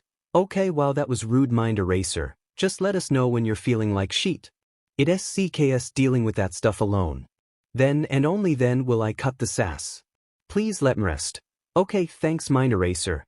NP Mind Eraser is offline. He is offline. Iida is waiting at the gates of UA again for Izuku at the end of the day. The sun's starting to sink low in the sky, and Iida is beginning to wonder if Izuku had just slunk out a back exit and went straight into vigilante mode. If he really is Gecko and Iida is not completely nuts, but his worries are soon appeased when he sees Izuku working his way through the throngs of students towards him. Just like earlier, his head is lowered and his shoulders are drawn in as he subtly distances himself from anyone who could possibly touch him, whether it's by accident or on purpose. The sight makes Aida's heart hurt again, but he shoves it down, reminding himself that this is just how Izuku is and the best he can do for him is respect his boundaries. He raises a hand with a grin and waves. Midoriya, hey.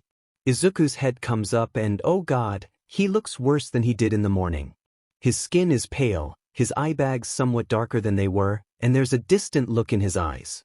The glazed-over look fades away a bit when he recognizes Iida, but his smile seems forced. Hey, you okay? You look awful. Iida asks in a low voice. Izuku worries at his bottom lip with his teeth for a short time. Then he sighs. I'll be okay. I'm just a bit overwhelmed. Oh? Iida hums. Yeah, someone like you would probably get pretty anxious in a big school. Izuku's reply isn't convincing at all, but Iida forces back the urge to pry.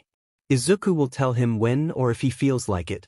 They make their way towards the train station and Izuku's eyes go back to being glued to the ground. The distant, glassy look is back and Iida can't help but wonder, is that what vigilante work does to someone?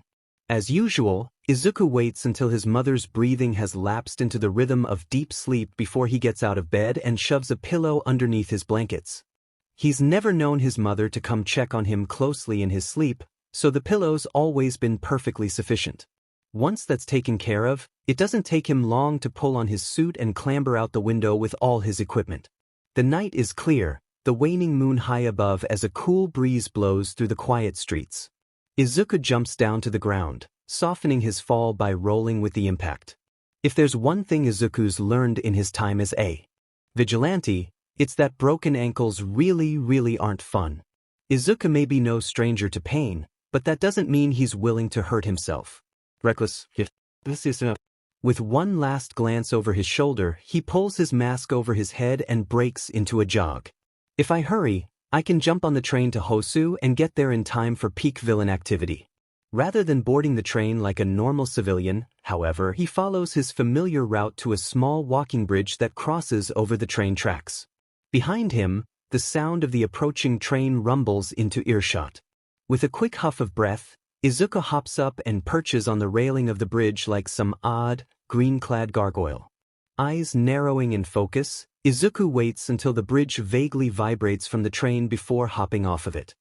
His feet hit the roof with a familiar jolt of pain as he momentarily scrambles for a secure hold on the roof. Once he's caught hold and safely kneeling, braced against the force of the wind, he lets himself relax a tiny bit, just enough to let his muscles relax, but not enough to lose focus on the route ahead. I'm not too excited to get splattered on the roof of a train tunnel again. That certainly wasn't one of Izuku's proudest moments. Thankfully though, Izuku's spilled blood evaporates within 5 minutes of leaving his body, so no civilians or train operators had the misfortune of discovering a nasty red skid mark the size of a fridge on the roof of a train tunnel. Good God, that had been quite the relief to discover. On the bright side, Izuku now knew to keep extremely focused while train surfing, so there's that, at least. Getting almost vaporized had its perks, in an absurdly morbid sense. Speaking of which, Izuku catches sight of a train tunnel ahead and ducks down. He presses himself flat on his stomach against the roof of the train car. Intense winds shriek thunderously around him, bouncing off the narrow walls of the tunnel and viciously whipping the tufts of Izuku's mask around. For a moment, he's worried that maybe his suit will tear, but before that worry can come to fruition, the tunnel opens up into open sky smudged with city lights. Now, he sits back up on his knees and watches with amusement as passers-by gawk at the vigilante train surfing at almost 1 in the morning. A snicker bubbles past his lips as a thought pops up in his head. I wonder what that detective would do if he saw me doing this. A pretty detailed image of Naomasa choking on a cup of coffee and staring at Izuku with wide, horrified eyes presents itself in his mind. Oh my god, I've gotta let him see me doing this at some point. Before he can finish his thought though, he recognizes the familiar shape of the first stop in Hosu ahead of him. He rises to his feet, double-checking to make sure neither of his electric rods manage to slip out of their holsters, before bracing himself and hopping off the train towards the chain-link fence surrounding the tracks. As always, he winces at the jolt of pain that shoots up his forearms from the impact, but pushes through it and climbs over. From there, he breaks into a dead sprint and ducks through the crowd until he reaches the entrance to one of the many tangled alleyway systems in Hosu. This way, he has a higher chance of encountering villains. Shuda's not sure when the last time he had a decent sleep was, but at this point, he could care less. To him, despite absolutely loving whatever chance he gets to actually get a decent rest, sleeping takes a lot of time. Time that could be better spent cracking down on villain activity. Even so, as he pursues a villain with a speed and agility-enhancing quirk, he finds himself wishing that rather than running through Hosu like a maniac after an equally deranged villain, he were face down on his bed with his cat. That would be far preferable to this bullshittery. Finally, the villain hits a straightaway, sprinting and leaping across the rooftops at high speed. He's more focused on getting away than his own movements, and Shoyuta sees his chance. Grabbing his capture weapon, he prepares to snare the villain's foot. Gotcha mod half dash, comes a strange shout from Shuda's right, making both of them glance to the side in surprise. A fiberglass rod sparking with electricity flies through the air like a javelin and smacks into the villain's side with a resounding smack. Less than a second later, the villain screams and collapses from the electric shock. Scrambling rather ungracefully up onto the roof is a very small person in a green suit.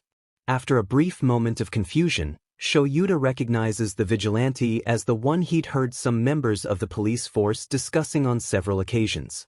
The one that had apparently evaded all capture attempts thus far, even escaping a police car full of armed officers, barehanded. Though, it's difficult for him to look at this very, very short teenager and see anything other than a misguided child. Oh Jesus, you're Eraserhead. Awesome. The voice pulls Shoyuta back into reality and he nods with a grunt of affirmation. Instead of continuing the pleasantries, however, he sighs and dives into the heart of the matter. You're aware vigilantism is illegal, correct? He says in a low voice as Gecko idly nudges the unconscious villain with his foot, bending down to pick up the rod he'd thrown. Yep. And you continue to do it regardless? Yup. Gecko replies, popping the P. Shuda's eyebrow twitches. Shouldn't you be in bed? You look a little too young for hero work. Shouldn't you be in a coffin? You look a little too dead-eyed for hero work. Gecko immediately shoots back without missing a beat.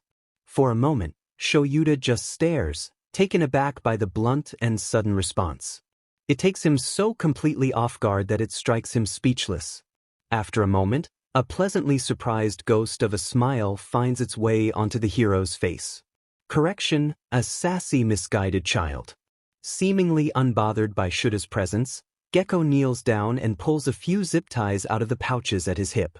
He hums an oddly familiar tune under his breath while he works at securing the villain's hands behind his back. Finally, Shoyuta shakes himself out of his stunned stupor and starts approaching Gecko. He's likely aware of Shuda's approach despite having his back turned, but Shoyuta knows the policy on vigilantism. Apprehend like I would any other villain. Just as his hands tighten around his capture weapon, Gecko spins around at uncanny speed and flings something in Shuda's face. Immediately, his eyes burn and he splutters at the taste of sand. He staggers backwards, blinking furiously to expel the sand from his eyes, and vaguely catches the sound of Gecko saying, "Don't try it, demon." When Shoyuta finally clears his eyes, he glances up to see the villain still lying on the ground and a little green blur disappearing off the side of the building into one of the many winding alleys. He wastes no time in pulling his goggles down over his eyes and sprinting after the little BSE. As he chases the afterimage of Gecko, he finds himself thinking that maybe the kid's quirk isn't incredible regeneration, but rather a quirk that allows him to escape any situation. He rounds a corner, ready to shoot into a narrow alley, when something invisible smacks him in the face and clotheslines him. With a string of curses, he untangles a length of packing tape from where it caught his head. When did he have the time to put this here?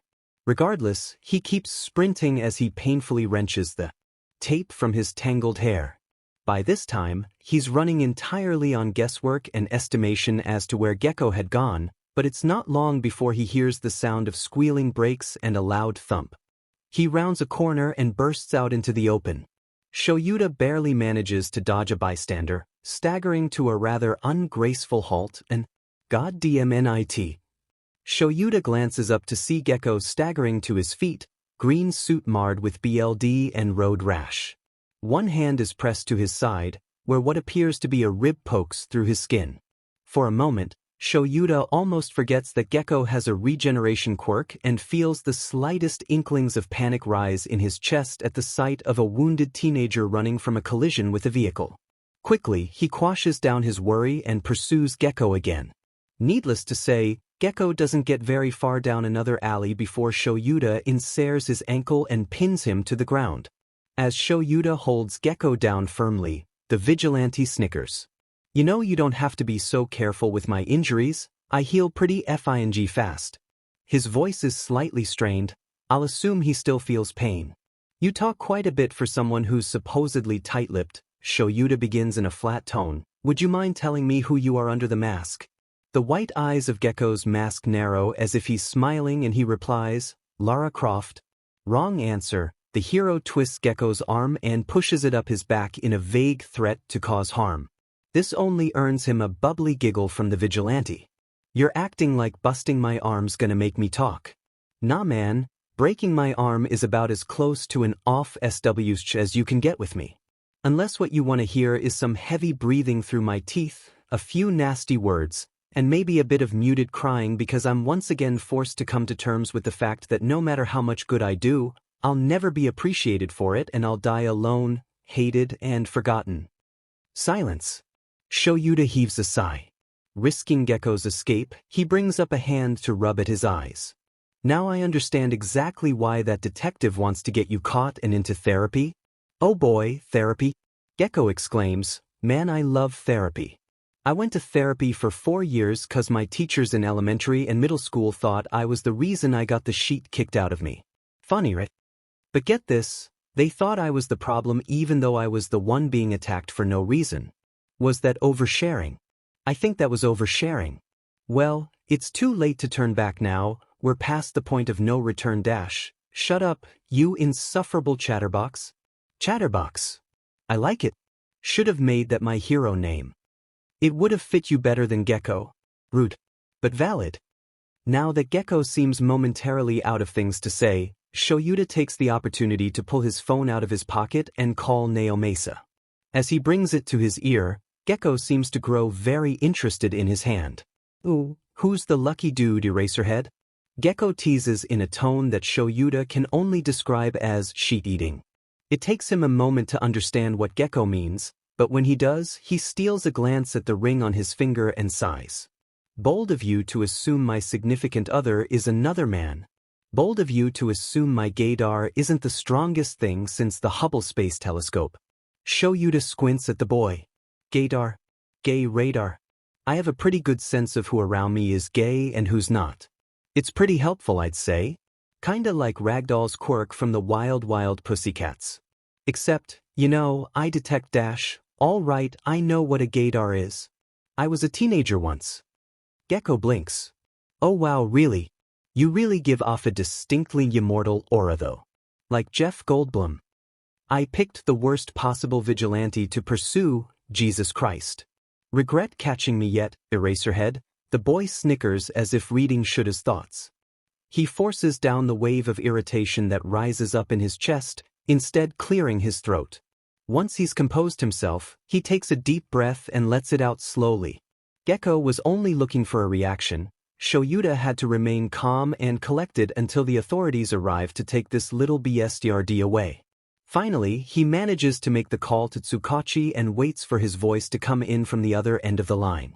It's not long before it does. Tsukauchi Naomasa here. It's Eraserhead, and I appear to have caught your gremlin here, Shoyuta replies, Can you come get him before he manages to talk me to death? You caught Gecko? Yeah. Come get him. Please. Send me coordinates and I'll have a crew out there immediately. Gecko must have picked up on Tsukauchi's voice, because he immediately lets out an excited exclamation and shouts, "Is that Detective Naomasa? Oh man, I love that guy." Oh god, Tsukauchi sighs on the other end. Shoyuda tightens his grip on Gecko, but the boy wriggles around and turns just enough to look at Shoyuda with both eyes. Man, me and Tsukauchi go way back. He's been chasing me around for 3, 4, 5, 9 months. Isn't that great? You should see the look on his face whenever I get away. He looks like Betty White after skiing on a lemon. It's so funny, you gotta see it this time. You're not? Shoyuda hisses, getting away this time? Gecko blinks with feigned innocence, before bringing his hands up to his face and whispering, "Oh really? How are his hands?" Shoyuda has no time to form a coherent thought because Gecko shoots out from under Shoyuda like a cat, spinning onto all fours before rising to his feet and sprinting away. The hero drops his phone to the concrete in his panic, reaching for his capture weapon and sending a loop of it out towards Gecko's arm. He's momentarily relieved when it wraps around one of his wrists, but immediately chokes on air when Gecko pulls a knife from one of the pouches at his hip. Shoyuda braces himself for a fight, but Gecko brings it down in a single swipe and slices his own hand off. Granted, it wasn't the cleanest cut Shoyuda's ever seen, since Gecko had to make a bit of a sawing motion to sever the bone, but he's quick to let the decapitated hand fall and keep running. The sight of it shocks Shoyuda into inaction for a solid 5 seconds, his mind trying to catch up to what fuckery he'd just witnessed. Though when he does finally will himself to break into a run, he manages to find Gecko pretty quickly. Or maybe he just walked right into another one of Gecko's nonsensical traps, but either way, he found the boy. He's caught off guard by something slamming into his side as he rounds a corner, hitting him low and throwing him off balance. Gecko knocks him sideways before tackling him to the ground.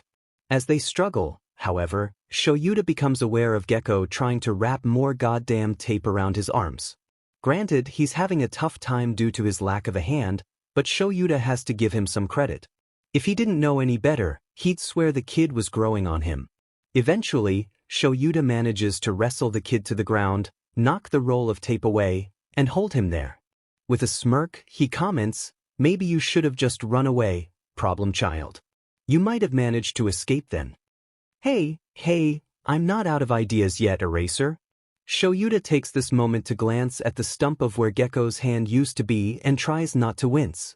Gecko seems to notice his concern, though, and wiggles the fingers of his one remaining hand with a laugh.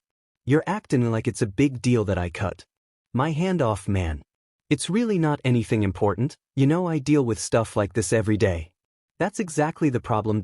He's cut off by a loud series of crackling noises and a blast of smoke from Gecko's stomach area and immediately fears the worst, that maybe Gecko has some sort of explosive to help himself escape tight squeezes. In his worry, he leaps backwards off the Vigilante and finds his vision obscured by thick, white smoke. Waving a hand in front of his face and coughing, he stumbles backwards out of the smokescreen and looks to where Gecko had last been. Gecko's nowhere to be seen. Thoroughly intrigued by the whole experience, Shoyuda finds himself smiling incredulously. Well played, problem child. Well played. Several blocks away, Izuku leans back against the wall of an alley, tucked between 2 dumpsters. His breath comes in ragged gasps, punctuated by harsh coughs. He pulls the bottom of his mask up to free his nose and mouth, then he coughs painfully and a small stream of BLD dribbles down his chin. "Oh, my God," he gasps, "I haven't run so hard in months. I don't think I've collapsed a lung from overexertion yet. Maybe one of my ribs punctured my lung." Trying to ignore the burning on his skin where Eraserhead had touched him, Izuku slides down the wall to sit and catch his breath as his lungs heal and waves of pain radiate up his arm from where his hand slowly starts to regenerate. While he waits, he shakily reaches his remaining hand down into one of his pouches and withdraws his phone. The screen is slightly more cracked than it was before his scuffle with Eraserhead, but it's still functional. Which is good. There's a few notifications on his screen, and he opens it up to check what Hitoshi and Natsuki had said while he was busy fighting an underground hero and getting his butt kicked in the process. Ready for death 101 Yeet Machine. Mito must be dead Yeet Machine. That's the only explanation for him not being online at ungodly hours of the night Mind Eraser.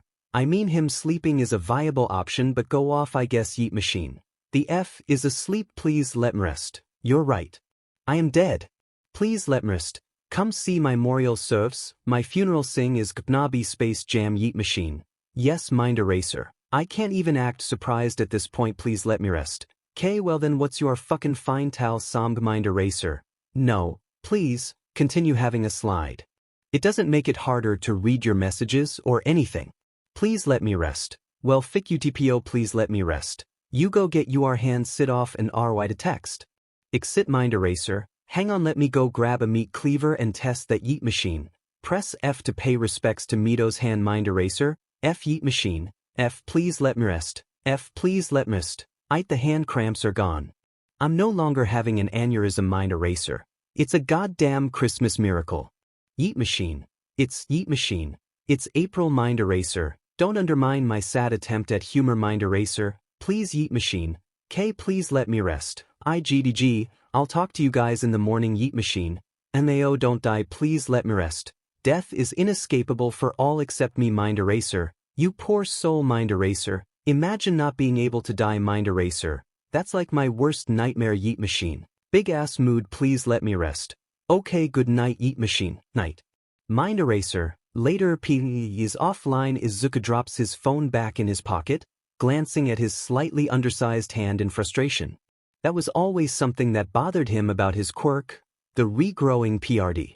Not only were the cramps annoying as hell, the time PRD was way too long for Izuku's short attention span, which also made for some pretty irritating close calls when he was running late to get home and needed to regrow a piece of himself quickly. Not to mention the pain of removing a limb. Izuku didn't really like severing his own limbs if he could help it, if only because of the pain that came with it, but at least he'd grown incredibly adept at hiding his own pain. That had been evident in the way Eraserhead had reacted to Izuku's nonchalant treatment of his own absent hand. God damn it, now I need to make a new glove. That thought hits Izuku out of the blue and he brings a hand to his forehead with a groan. I knew I should have bought cheaper material for the gloves. No longer feeling the throbbing in his lungs, Izuku wipes the BLD from his chin and pulls his mask down. He rises to his feet. But his phone vibrates in his pocket. With a sigh, he reaches into his pocket for his phone and sees the screen light up with a notification from Red Riot 420. Izuku puts his phone back in his pocket, mentally telling himself he can answer Aijiro when he gets home. He can't afford to waste any more time, he needs to hop on a train and head home. With a contented hum, Izuku stretches his arms above his head and moves toward the nearby fire escape leading to the roof of a building. There's one thing Izuku wants to do to further irritate his favorite detective. So he got away. Tsukauchi groans as he takes in Shuta's appearance. His face is smudged with dirt and glue from the packing tape Gecko had supposedly caught him with. A small strip of tape still clings to Shuta's hair, his clothes are dusted with a fine layer of ash, and his hands are marred with small cuts from the struggle he'd had. Yuta reaches up to pull the tiny piece of tape from his hair. He did. Tsukauchi heaves an exasperated sigh. I'd hoped we'd have him in custody tonight, but I suppose we'll have to try again another day. Actually, Yuta begins, I think I'll take it upon myself to catch him. That earns him a few confused looks from Tsukauchi and Sansa. Why the sudden interest? This is, as far as I know, this isn't usually something you'd pursue. Vigilantes, that is. It's then that the hero gives him a ghost of a smile and chuckles. He's an enigmatic little BSD. If anything, he's piqued my interest and I'd like to see just how remarkable he is, if your reports are anything to go by. I see, Tsukauchi says with a curt nod. Well, as long as you make an active effort to catch him, I see no issue. Rather, it helps our case immensely to have a hero solely focused on this endeavor. Yuta begins speaking again, when Sansa taps his shoulder. Turning, he sees the cat-faced officer seemingly holding in a laugh and glancing at his work phone. Someone using a temporary email address just sent a series of images to the branch inbox. Apparently it's for you. I wonder who that could be, Shoyuta says in a deadpan voice, eyes glittering with amusement. In all honesty, Tsukauchi used to find this somewhat funny. Nowadays, however, the idea of you-know-who sending something to him via a self-deleting email address is exhausting. Like geckos making a mockery of Tsukauchi's efforts. Sure enough, when the detective pulls his phone out to check the police branch's shared inbox, there's an email from a temporary email site that deletes all traces of the email address after 10 minutes. It's quite an irritating sight, if Tsukauchi's being honest, but even after looking into the whereabouts of the sender, it's only been traced to public computers in CCTV camera blind spots. Meaning Gecko's well aware of what he's doing and is far too skilled at it. Here we go again. From 6GFSTXY@INEJ. Org to branch 675 at JP subject. Huo, this message contains 2 attached files. Hello friend, I had fun messing with Eraserhead tonight. You guys should really send some more pro heroes after me. Heroes are pretty cool and fighting them's even cooler. Fizz. About my hand though, it's back now so that's good. I have a bit of beef All Might, so like it'd be cool if you guys sent him after me, but I mean, that's a lil scary too since he's the #1 hero, but fighting All Might would be like the highlight of my entire like NGL. How's it going though, Neo Mesa, my dude, my guy? You are so cool. I feel like we're best friends since we see each other so often, which is why I attach these images. Our top 2 best anime moments from today. Owo love, Lara Croft. PS, tell Eraserhead that him and present Mike are goals cause I'm at least 12% sure he's married to Mike. PS. Can you ask Eraserhead if he likes cats? BC, I like cats too, but I'm too awkward to ask him. Mislef Elmeo. PS, myself, haha, it's late, I'm tired and healing takes a lotta energy out of me. Ask Sig's attached files below. By the time Tsukauchi finishes reading, Shoyuta and Sansa both glance over his shoulder at the screen. Sansa tastefully turns away and hides his laughter with a bit of coughing. Shoyuta, on the other hand, hums in amusement and reaches over to scroll through the images. What a sassy little sheet, he comments. Imagine if this kid was doing legal hero work, he'd be a hell of an underground hero. Tsukauchi groans. This is all because of his bad mouth and poor taste in humor, isn't it? Partially yes. The majority of my reasoning is because of his skill and ability to change and formulate his escape plans on the fly. I'm mildly impressed. Mildly. Sansa and Tsukauchi exchange a glance before the detective sighs and puts his phone away. He pinches the bridge of his nose in exasperation. We greatly appreciate your help. Hopefully this'll get us closer to finally getting him dealt with. At that, Shoyuta gives him a nod and turns away, pulling his goggles back up over his eyes. Before he leaves, he pauses. Then, he glances over his shoulder with one eyebrow raised. Couldn't you just run some DNA testing on the severed hand? We would, but, Sansa replies, reaching up to scratch awkwardly at the side of his head. All genetic material simply evaporates after 5 minutes of being separated from Gecko's body. BLD, severed limbs, skin cells, hair, spit, vomit, you name it. The only thing that hasn't vanished are his fingerprints, but none of our testing has come up conclusive. It's both intriguing and frustrating. Tsukauchi nods. As you said earlier, he's quite the enigma.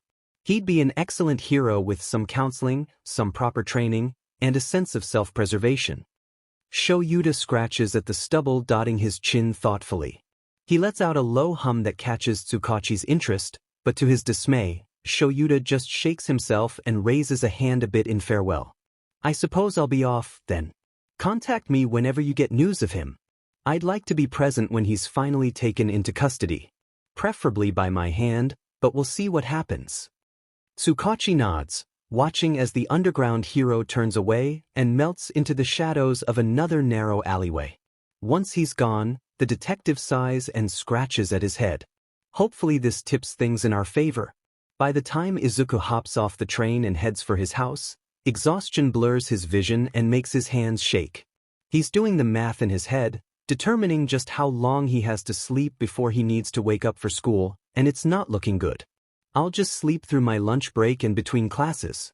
It's not like I'll die of starvation, anyhow. Lack of sleep makes him irritable, and that irritation is increased when he thinks about the cost and effort of repairing his missing glove. The needlework, the RBB finger pads, the cost of fabric that'll work, it's making him mutter bad-naturedly under his breath. Once he reaches his apartment building, he makes his way up the fire escape as far as he can. After running out of ladder, he shuffles along the wall using small footholds he'd discovered months ago. Carefully, he slides his bedroom window open and climbs in. He watches his rods to make sure they don't bang on the windowsill, only relaxing once he's inside with the window closed. His hand still seizes up with cramps every odd minute or so, but it's bearable. Nothing like the pain of losing it. As he quietly removes his costume and tucks it away in its hiding spot, he finds it harder to keep his eyes open. Even so, he forces himself to ensure all his not-so-legal belongings are hidden where his mother won't find them. Once he's sure they're safely tucked away, he pulls on a worn All Might t-shirt and fresh boxer shorts. It's only then that he plugs his phone in and flops unceremoniously into bed. Before he lets himself slip into unconsciousness, he pulls up his phone and lowers the brightness until it's bearable to look at. Then he opens his messages. Me Machine 324 Red Riot 420. I just finished reading up on some more news articles and I'm frustrated. Red Riot 420. If you are up or around RN, but someone with a hardening quirk sorta like mine assaulted another guy in Kamino today, just because the dude was quirkless. Red Riot 420? How awful do you have to be to hurt someone just because they're quirkless? They're still another human being and we should treat them just like any other person. Red Riot 420. I guess what I'm trying to say is that I'm never gonna be a deech to you BC of you being quirkless dude. Red Riot 420. And if anyone tries being shitty to you, just mew because I will throw hands. Red Riot 420. I mean, I'm sure you can kick some major butt on your own since you managed to turn Bakuga's face into a Picasso piece. Your fists without using a quirk, but yeah, if you need backup, I'm your guy. Red Riot 420. Sorry for ranting here. I just want you to know I'm ride or die for you, man. Red Riot 420. Night, love. Red Riot 420 is offline. Please let me rest. You're probably sleeping now, but please let's. I've never had anyone other than my mother say anything close to that before. So thank you. It means more than you know to hear that. Please let me rest. Night // /p is offline. Izuku chalks it up to being overtired and stressed, but what Iida said really hit home. Whatever it is that stirs such an uncharacteristic wave of emotion in his chest, Izuku ends up crying himself to sleep. Not that he'd ever admit it to anyone. The following day, Izuku walks up to the gates of UA looking like a corpse. This isn't anything new. Iida knows it's a cold day in hell when Izuku Midoriya actually looks like anything but a corpse, but the rings under his eyes are darker than they were yesterday. Not to mention, he seems very determined to stare a hole in the floor in front of him with those dull green eyes. He's so out of it, he almost slogs right past Iida without noticing him. It takes a slightly louder than normal call of Izuku's name before the curly-haired zombie stops and looks up. Iida flashes him a bright grin. Hi, Midoriya. Izuku blinks slowly like a cat. Hey, did you sleep last night at all? You look dead. Izuku finishes for him with a grin devoid of joy. Yeah. You okay? Iida prods, ping his head at his friend. Izuku shrugs, wincing minutely as he adjusts his right hand's grip on his backpack straps. I'm never okay, Kirishima. But right now, I'm less not okay. Iida notices this and nods towards his hand. Dude, did you hurt yourself?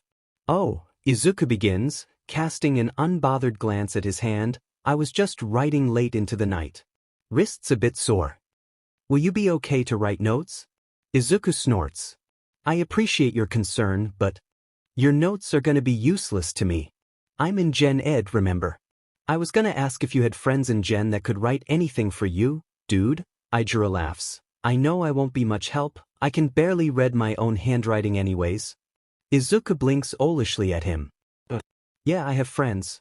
Too. Oh really? Can I meet them sometime?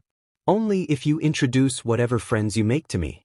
You're the kind of guy who makes friends easily, and I want to see what kinds of people you manage to rope in with your overwhelming charm and ridiculous puppy eyes. Izuku jokes with a vague smile, one that actually reaches his eyes.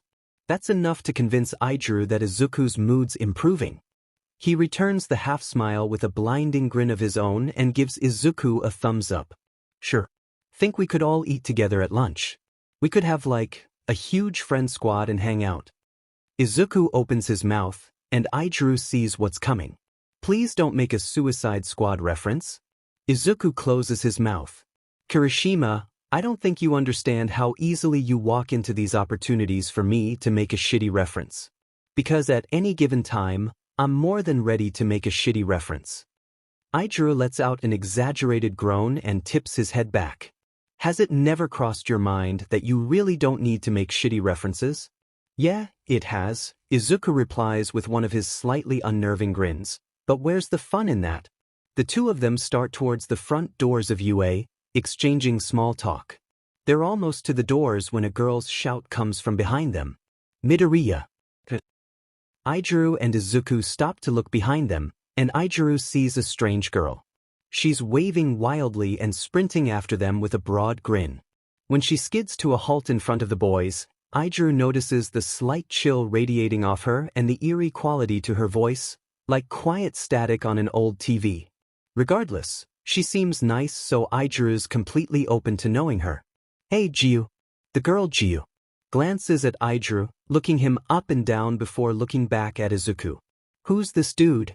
Izuku gestures to Aijuru, replying with, he's a close friend. We've known each other online for a while. Jiu glances at him again, this time with wide yellow eyes. She excitedly offers him her hand while grinning. Natsuki Jiu. Call me Natsuki.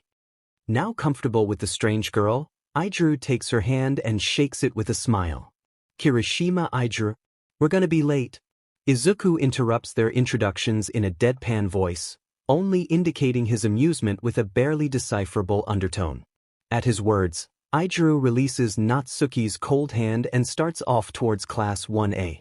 He gives Izuku and Natsuki a final wave as he leaves, before running down the hall.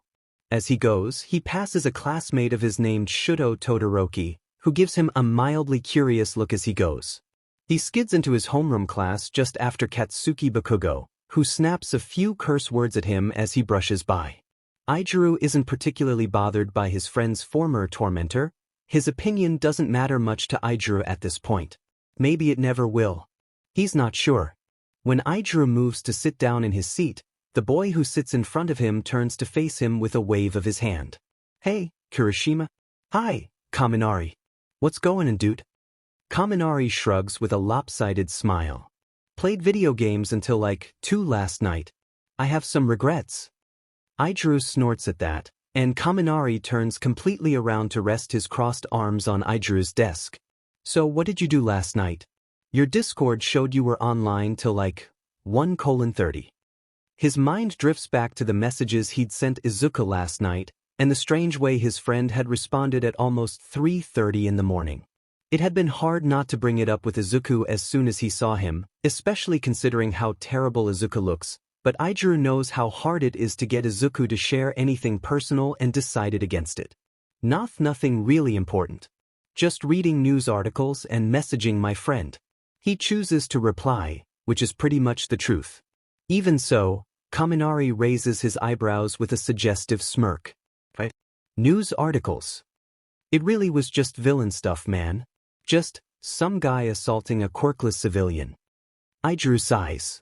Kaminari's skeptical expression fades at that, replaced with mild concern. Sheet dude, really? God, people are stupid. You're telling me. They trail off into more comfortable chatter then, mostly consisting of Kaminari's experiences playing games the night prior.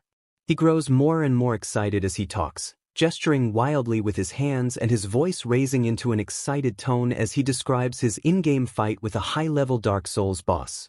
At some point during their conversation, 2 other students drew near to listen, one a girl with pink skin and horns and the other a boy with black hair and oddly shaped elbows. Kaminari, after finally finished retelling his successful gaming session, turns to look at the 2 other students who drew near. Mina Ishido and Hantashiro, I think. Ishido and Shiro, right? Kaminari asks the pair, giving voice to Aijuru's thoughts. You guys had super cool quirks in the assessment yesterday? Mina's hands flail in excitement and she bounces on the ball of her feet with a grin. Oh my god, thanks. You guys too, Kirishima and Kaminari, right? You guys were so cool. Kaminari beams. Immediately shifting in his seat to face her better, the odd duo start enthusiastically gushing over how cool each other's quirks are. Aiju's completely fine with watching them talk. They're entertaining to watch, seeing as both of them gesture a lot while talking, but Shiro gives Aijuru a smile. "It's cool to meet you, Kirishima." Of course, Aijuru immediately returns the smile and extends a hand. "It's awesome to meet you too." Once the formalities are out of the way, Shiro begins talking about Aijuru's quirk and how useful it'd be for bashing high-defense villains. As he does, Aijuru fights the urge to protest, to say no, it's really not all that great, but he also hears Izuku's nagging voice telling him, "Well, say what you want but it's better than no quirk at all, you unbelievable goose foot," and various other confusing pseudo-insults that really didn't feel like insults at all. Regardless, he holds back the urge to be self-deprecating, mostly out of fear that Kaminari, Shiro, or Ishido would let it slide to Izuku at lunch that he'd been talking that way again. Aijuru's not sure what Izuku would do, but knowing his weird friend, it would probably involve the beginnings of a school-wide food fight, an unending string of improvised curse words that make zero sense, and at least one student casualty. The sound of present Mike heralding his own entrance into the classroom sends the students scrambling to their seats, and Aijuru's thoughts are abruptly interrupted. As the eccentric teacher slaps his clipboard down on the podium and launches into roll call, Aijuru can't help but feel excited for lunch. Leg bouncing feverishly below his desk, Aijuru tries his best to focus on class. Though he's doing his best to focus, Aijuru's never been the best at paying attention in class, and the anticipation of meeting Izuku's friends certainly isn't helping his case at all. Classes are pretty average, like they were in middle school, consisting of general subjects featuring the occasional tie-in to heroism. Then that and the fact that mundane classes are being taught by pro-heroes, Izuku sees little difference between middle school and high school. In fact, as Izuku's finding out at the moment, some of the prejudice against the quirkless remains. He's currently facing a classmate of his, a stocky, pale boy with eyes that constantly shift color. Fascinating, do they change color depending on his thoughts and emotions? Could that be advanced into a chameleon-like quirk that works on the whole body? Who scowls at him? Arms crossed, the boy looms a solid foot over Izuku and hisses in a voice barely more than a whisper, "A quirkless nobody shouldn't be allowed into you. You don't deserve to be here." Years and years of instincts pounded into him by Bakugo scream at him to back down, to make himself small and escape the situation. Those thoughts, however, only feed into Izuku's irritation and make his BLD burn like molten lead. His eyebrows lower over cold green eyes. A snide grin finds its way to Izuku's face and he meets his classmate's gaze, knowing full well how unnerving it is when he does so. The minute tension that sets into the taller boy's shoulders and the glimmer of uncertainty in his eyes tells Izuku his intimidation tactic seems to be working. "I'd say I'm completely qualified to be here, Koyama. On the contrary, I find it pretty hypocritical of you to say the quirkless don't deserve to attend when your own quirk is so useless. You may as well be quirkless in the first place." That hits a nerve. Izuku sees it in the way Koyama stiffens, how hurt flashes in his eyes, and the way his arms come uncrossed and his hands turn into fists. Izuku knows he should stop antagonizing the boy, should slip past and leave him reeling in the hall. But that's no fun at all. So of course, Izuku sees just how far he can push Koyama. "In fact, I'd say I have more right to be here than even you," he continues, feeling guilty for his arrogant words but pressing onward. "Seeing as I scored higher on the entrance exams than you did?" Koyama's nails bite into his palms. Weight shifting from foot to foot, Izuku can practically hear the other boy's internal struggle, whether to throw a punch or not, what'll happen if he does throw one, and whether or not beating up a supposedly quirkless student is a good idea. With a sheet-eating grin, Izuku tilts his head at Koyama. "Got something else to say? You look like you're about to sheet a brick there, Koyama." For a moment, Izuku's sure Koyama's going to throw a punch. He can see it in the way his anger flares and his weight shifts, and Izuku's already preparing to deflect it. Strangely though, Koyama suddenly backs off, his whole demeanor changing from aggression to something much less intimidating. Gaze locked onto the floor like it's the most interesting thing in the world, Koyama stammers out, "Sorry. I'll leave you alone, Midoriya. So sorry about this. With that, Koyama turns on his heel and speed walks down the hall, head still lowered and shoulders drawn in. Izuku glances after him with one eyebrow ped before wedging his hands in his pockets and shifting his weight to his right foot. I intimidated him that much, huh? Guess he saw my posture and changed his mind. Or maybe he decided the consequences would be far more dire than in whatever middle school his internal monologue cuts off abruptly as he feels someone else watching him down the hall, opposite the way Koyama had gone. Izuku glances towards the feeling of eyes on him and sees none other than the underground hero, Eraserhead. The very hero he'd fought the night before. The bedraggled-looking man moves leisurely down the hall towards Izuku, deliberate and silent as a cat. He comes to a stop a comfortable distance away and looks Izuku up and down with mild interest. Is there a problem? He asks in the same low voice Izuku remembers. In response, Izuku shrugs and reaches up to run a hand through his hair, just some chucklefuck who thinks it's funny to intimidate the quirkless kid. Nothing important. Eraserhead gives Izuku a scrutinizing look at that. In my opinion, it's unacceptable for students to harass one another, quirkless or not. Did he do anything or threaten you at all? Izuku blinks at the hero in surprise. He did at first, but I scared him off. You don't need to worry if he does come at me though. I'm sure I'm capable of defending myself just fine. This school actually gives a shit about quirkless people. The Eraserhead blinks slowly, once again looking at Izuku as if seeing him in a new light. I see. Well, there are to be no fights on school grounds. Speak with a teacher if he continues to harass you. It'd be a shame to see such an enigmatic student end up a target. Izuku's entire body goes rigid. Does he know? Is he suspicious of me? Green eyes burning with a defensive light, Izuku meets Eraserhead's gaze. Without breaking eye contact, Izuku gives the hero a vague smile and says, I appreciate it, but I don't need more people fussing over me than I already have. I'm quirkless, not helpless. Following his words, he gives Eraserhead a teasing smile and laughs. Besides, what's he gonna do? Kill me. The scrutinizing yet surprised look the hero gives him tells Izuku that perhaps he'd said more than necessary. Immediately backpedaling furiously, Izuku drops the cocky facade and lets the awkwardness he actually feels slip through the cracks. In an odd voice, he attempts not to stumble over his words. Sorry to waste your time. I'll just be going now, my friends are, waiting for me. I see, Eraserhead mumbles with a dismissive nod despite the look in his eyes. I suppose I'll see you soon. As Izuku walks away towards the cafeteria at as steady a pace he can muster, he mutters under his breath, sooner than you think?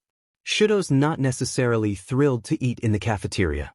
The noise, the constant contact with strangers, and the thought of having to find a seat at some other table with random students while forcing his way awkwardly through social interactions is only slightly more appealing than dealing with his father, which still isn't very appealing. Which is why he's taking his food away from the noisy sea of students to a more quiet part of the school. The tongue-lashing his father had been giving him over the past 2 days about making an intimidating enemy for his classmates has run his nerves thin and set him on edge, which is why he leaps almost a solid foot in the air when another student rounds the corner and nearly bumps into him. The student looks just as shocked, if not more. There's a few seconds where neither of them say anything. When those silent few seconds are up, however, the curly-haired student's glassy eyes glimmer with recognition. That jabs at Shudo's irritation. Here comes the inevitable "your endeavors, son."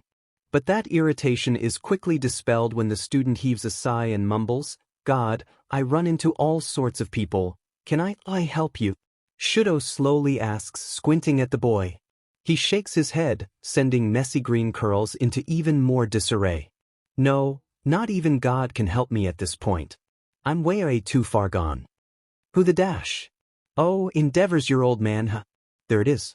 Shudo lets out an agitated breath through his nose, closing his eyes. Yeah. God, I'm so sorry, dude. Shudo's head snaps up and his eyes grow wide at the stranger's words. After the initial shock passes, he blinks a few times as if trying to clear his. Excuse me. The boy gestures vaguely towards Shudo. I mean, you really don't seem to like the guy if your body language is anything to go by. I feel you. Dash, so I'm letting you know now, I hate Endeavor more than I hate wasps. And I really. F-I-N-G. Us. He's a goddamn prick with an attitude problem and an ego the size of Canada, the student rants, dragging his palms down his face as if even talking about Endeavor is causing him immense pain, and you have no idea how many times I've had the opportunity to dump a pail of ice water on his stupid FING fire beard and not taken the opportunity because it's not socially acceptable and illegal to hinder a hero while working. He rolls his eyes and makes air quotes with his fingers while saying that last part, then finishes by crossing his arms and scowling. Hero my butt? Maybe it's the shock of hearing this complete stranger roast Endeavor to within an inch of his life, or maybe it's the exhaustion and fried nerves. Either way, Shudo snorts. He catches himself before he can actually laugh, choking on his own spit as he tries to force back the urge to, and the student just gives him a cat-like grin. When Shudo finally manages to compose himself, he gives the student the vaguest ghost of a smile and quietly murmurs, "Only one person's managed to do it before." Douse his face in water. Only one person's done it before. He repeats, slightly louder this time. The student's eyes sparkle. Mischief glimmers in their depths, as if he already knows this little tidbit of information. So who did it? Adjusting his grip on his food, Shudo replies, "Gecko. That vigilante wearing the lizard fursuit." The student looks taken aback. Fursuit? Fursuit? The pause. I mean, good on him for extinguishing the dumpster fire, but he takes a breath. It's not a fursuit. Shudo blinks. It looks a lot like the fursuits I've seen on the internet. It's definitely a fursuit. You don't think it looks even a tiny bit like All Might? No. Not even a little. No. The student tenses his hands in front of his face, taking a deep breath with closed eyes. As a Jet Gecko ally, I gotta tell you that, he based his suit off All Might. And with a bunch of his own original inspiration. Shudo ponders this information, equal parts confused and intrigued. After a few moments, he raises an eyebrow and comments, "And you know all this because..." "You've got me, Todoroki." He raises his hands in mock surrender. "I'm 110% Gecko fanboy trash. I draw him, I write self-insert fanfic, and I study him like a stalker." Creepy, right? That still doesn't explain how you know the exact details of how his costume came to be. Well, I did meet him once, maybe. Maybe I was standing in a Denny's parking lot and maybe I saw him crawl out of a dumpster like the girl from The Ring. Maybe. The silence that stretches between them is almost deafening. Shudo's just not sure how to reply, but the boy before him has a look in his eye that suggests he'd rather be shot dead on the spot than continue this conversation. Now Shudo's never been good at social cues, socializing, or even being around people, but he can sympathize with whatever complicated emotions are driving this weird kid to long for the sweet release of death. So, he heaves a sigh and says, I won't think too much about what you just said, but I can certainly respect someone who sees Endeavor for what he is. So, I think I should introduce myself." He extends a hand, "Shudo Todoroki, of the Hero Course. It's been very entertaining to meet you." Strangely enough, the boy stares at Shudo's hand like he just offered him a rabid badger. Glancing up to meet Shudo's eyes, he gives a vague smile and starts extending his hand. Shudo recognizes the familiar insecurity with contact at the same time his hand almost touches Shudo's. "Izuzuka dash, if you aren't comfortable with touch, you don't need to shake it," Shudo says, which makes the boy look up at him in surprise. "Just your name is fine." Gratitude glimmers in the boy's eyes and his smile grows more genuine as he withdraws his hand. Shudo lets his own fall to his side. "Izuku Midoriya, Gen Ed. I never thought I'd be hitting it off with a Hero Course student I almost knocked flat on there, but I guess shit happens, huh? Yeah."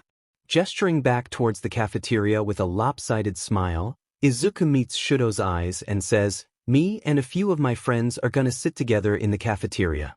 Wanna come with?" A few of them are from the Hero Course and a few are from General. They're all cool as hell though. Maybe they'd be a little more sane and reasonable than me.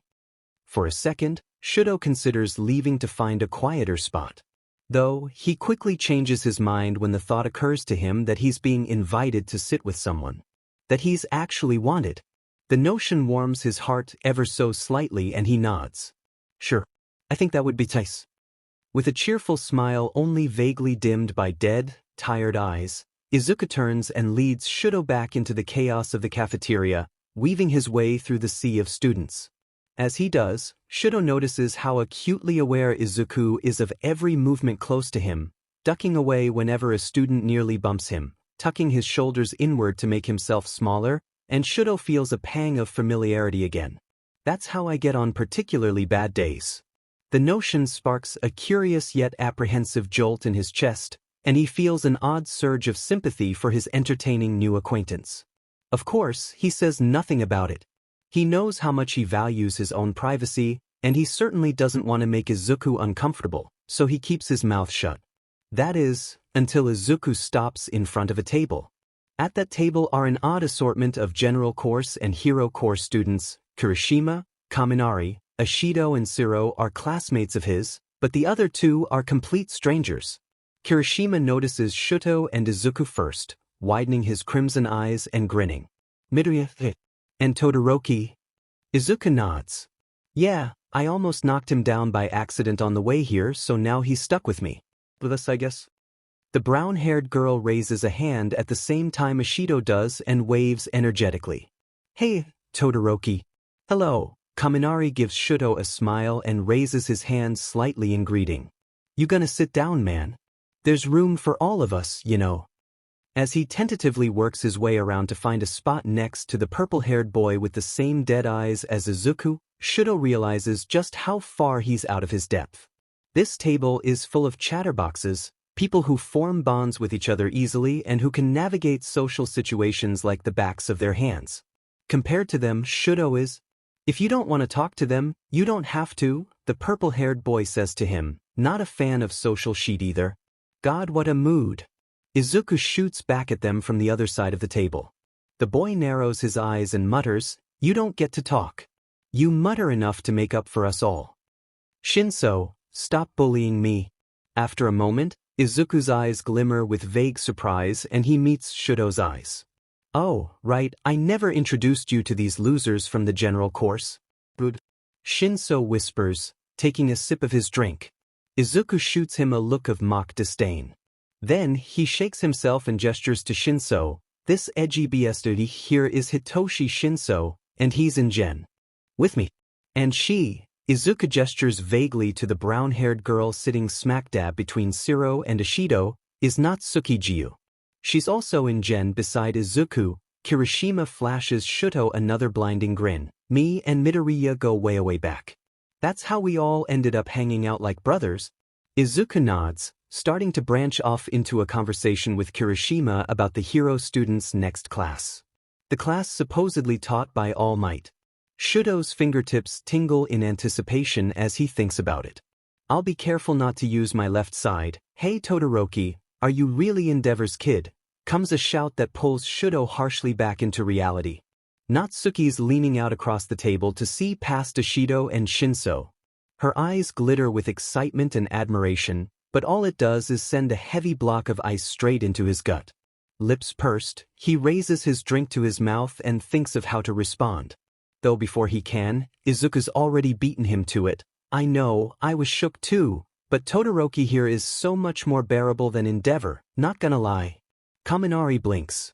But Endeavor's pretty cool dash. I mean, if you're into egotistical, hot-headed pieces of shit who have permanent resting beach face, then Endeavor's your guy. The F.'s about as personable as a rabid ferret with an attitude problem. Shudo chokes on his drink. Beside him, Shinso tries to hide a wheeze in the sleeve of his uniform. Kirishima's cheeks are puffed up and his cheeks flush cherry red as he attempts not to laugh. The rest of them, save for Izuku, who looks as happy as a cat with a canary, look at Izuku in shock. Jesus Christ Midoriya, let the man live. Shiro coughs. Izuku only smirks more. I'll let him live when he gets knocked down a few pegs. Though, if you look at the guy's popularity ratings, he's doing just a swell job of knocking himself down already. The table explodes in laughter, and Shudo for once finds himself actually happy. Izuku, however, leans forward across the table and grins at Shudo mischievously. How badly do you want to see Endeavor's head doused in ice water again? Shudo almost misses his whisper amongst the laughing of the other students at the table, but whispers back a reply, more than anything, consider it done, my friend. Izuku says, his grin widening. Shudo desperately wants to ask Izuku what the hell he means by that, but chooses not to ask. After all, Kirishima's taking his own jab at Endeavor, and Shudo certainly doesn't want to miss out on hearing his classmate roast his father within an inch of his life. When the end of the day comes, Izuku finds himself waiting for Aijiro at the gates. Which strikes him as odd, yet again. He spent years upon years trying his hardest to escape school grounds as quickly and stealthily as possible, and now he's waiting for his friend to finish up in class and walk with him to the train station. A real, actual friend. Someone who has his back and wouldn't do a thing to hurt him.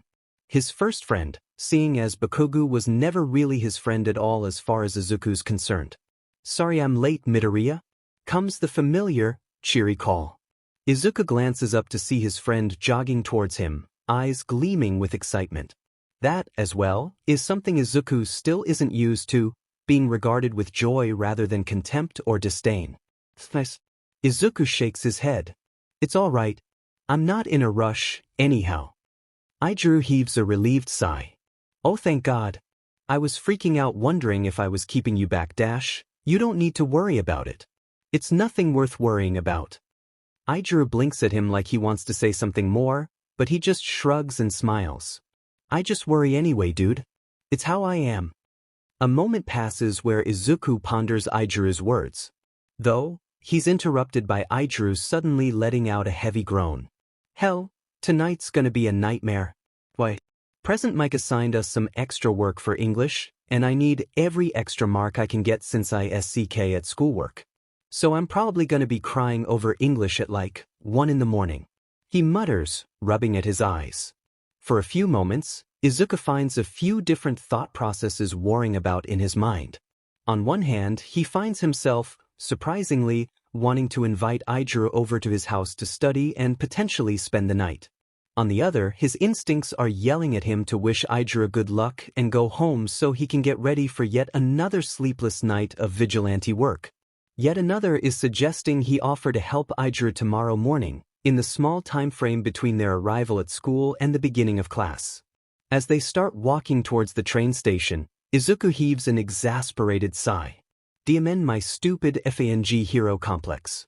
Hey, Izuku starts, meeting Aijiro's eyes. You know, you can come to my place tonight if you want. I can, help you with your homework. Only if you want to, If you don't, that's dude, seriously. I'd totally be down with that. Aijiro exclaims before Izuku can finish, eyes shining. His enthusiastic reaction catches Izuku off guard. Dazed momentarily by Aijiro's response, Izuku stammers out a reply, Oh, really? I wasn't really expecting that. I'm always super hyped to hang out with friends, man. Oh man, this is gonna be great. Before we make any plans to do dumb shit, we need to finish the homework. As much as it kills my will to live to say it, he jokes back with a crooked smile. Aijiro snorts. Yeah, I didn't forget. I'm just super excited. Izuku nods. Not knowing what else to say after that, he lets a bit of his fanboy side surface and gives Aijiro a curious look. So, what's it like being taught by All Might? That's definitely the right thing to say, because his friend's face lights up with puppy-like excitement. As they head for the train station, Izuku finds himself thinking that maybe having his friend over would be a nice change of pace. So nobody's seen him at all tonight? Shoyuta asks over the phone, bathed in the shadows of an alley in Hosu. On the other end of the line, Naomasa heaves a sigh. Oh. Once in a while Gecko disappears and doesn't show up, but it's certainly an odd occurrence. He's out almost every single night, and isn't discreet about it at all. Shoyuta gives a non-committal hum. He's a teenager, so school's probably giving him a rough time. Or maybe he's trying to balance his life out a bit. Of course, the second option is a bit of a stretch, seeing as responsible really isn't Gecko's forte. But either way, It's not a bad idea to consider all potential reasons for Gekko's absence. Shame I won't get to fight the little BSTRD again, Shoyuta says with a hint of amusement. I was looking forward to seeing our resident enigma in action once more. I hope this won't impact your will to bring him into custody. Naomasa says, a warning in his tone. Shudo snorts. Of course not. When I say I'll do a job, I absolutely will do that job. Glad to hear it. I'll leave you to your work, then. If you do manage to see Gekko, please call me immediately. Sure. Good luck to you on your end. Shoyuta says, hanging up immediately afterward. Alone with his thoughts once more, Shoyuta takes a deep breath and starts navigating his way through the maze of alleys crisscrossing Hosu. As he does, he finds himself remembering the odd, quirkless student he'd seen earlier that day. A quick chat with Kiyama had given him the student's name and class number, but that hadn't told him nearly as much as the confrontation he'd witnessed between Izuku Midoriya and the other student. The way Izuku had stood his ground, eyes never once drifting from his classmate's gaze.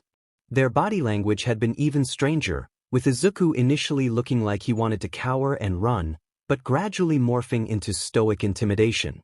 The other student had towered over Izuku, growling in a voice too low for Shoyuta to hear, but Izuku just smiled and said something back. Shoyuta only emerged from the blind spot he'd been utilizing when it looked as though the bigger student was going to attack.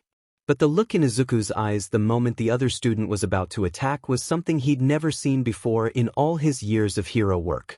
Sure, he'd seen it on villains and some over-aggressive heroes, but never on a child's face. The taller student had the visage of a bull.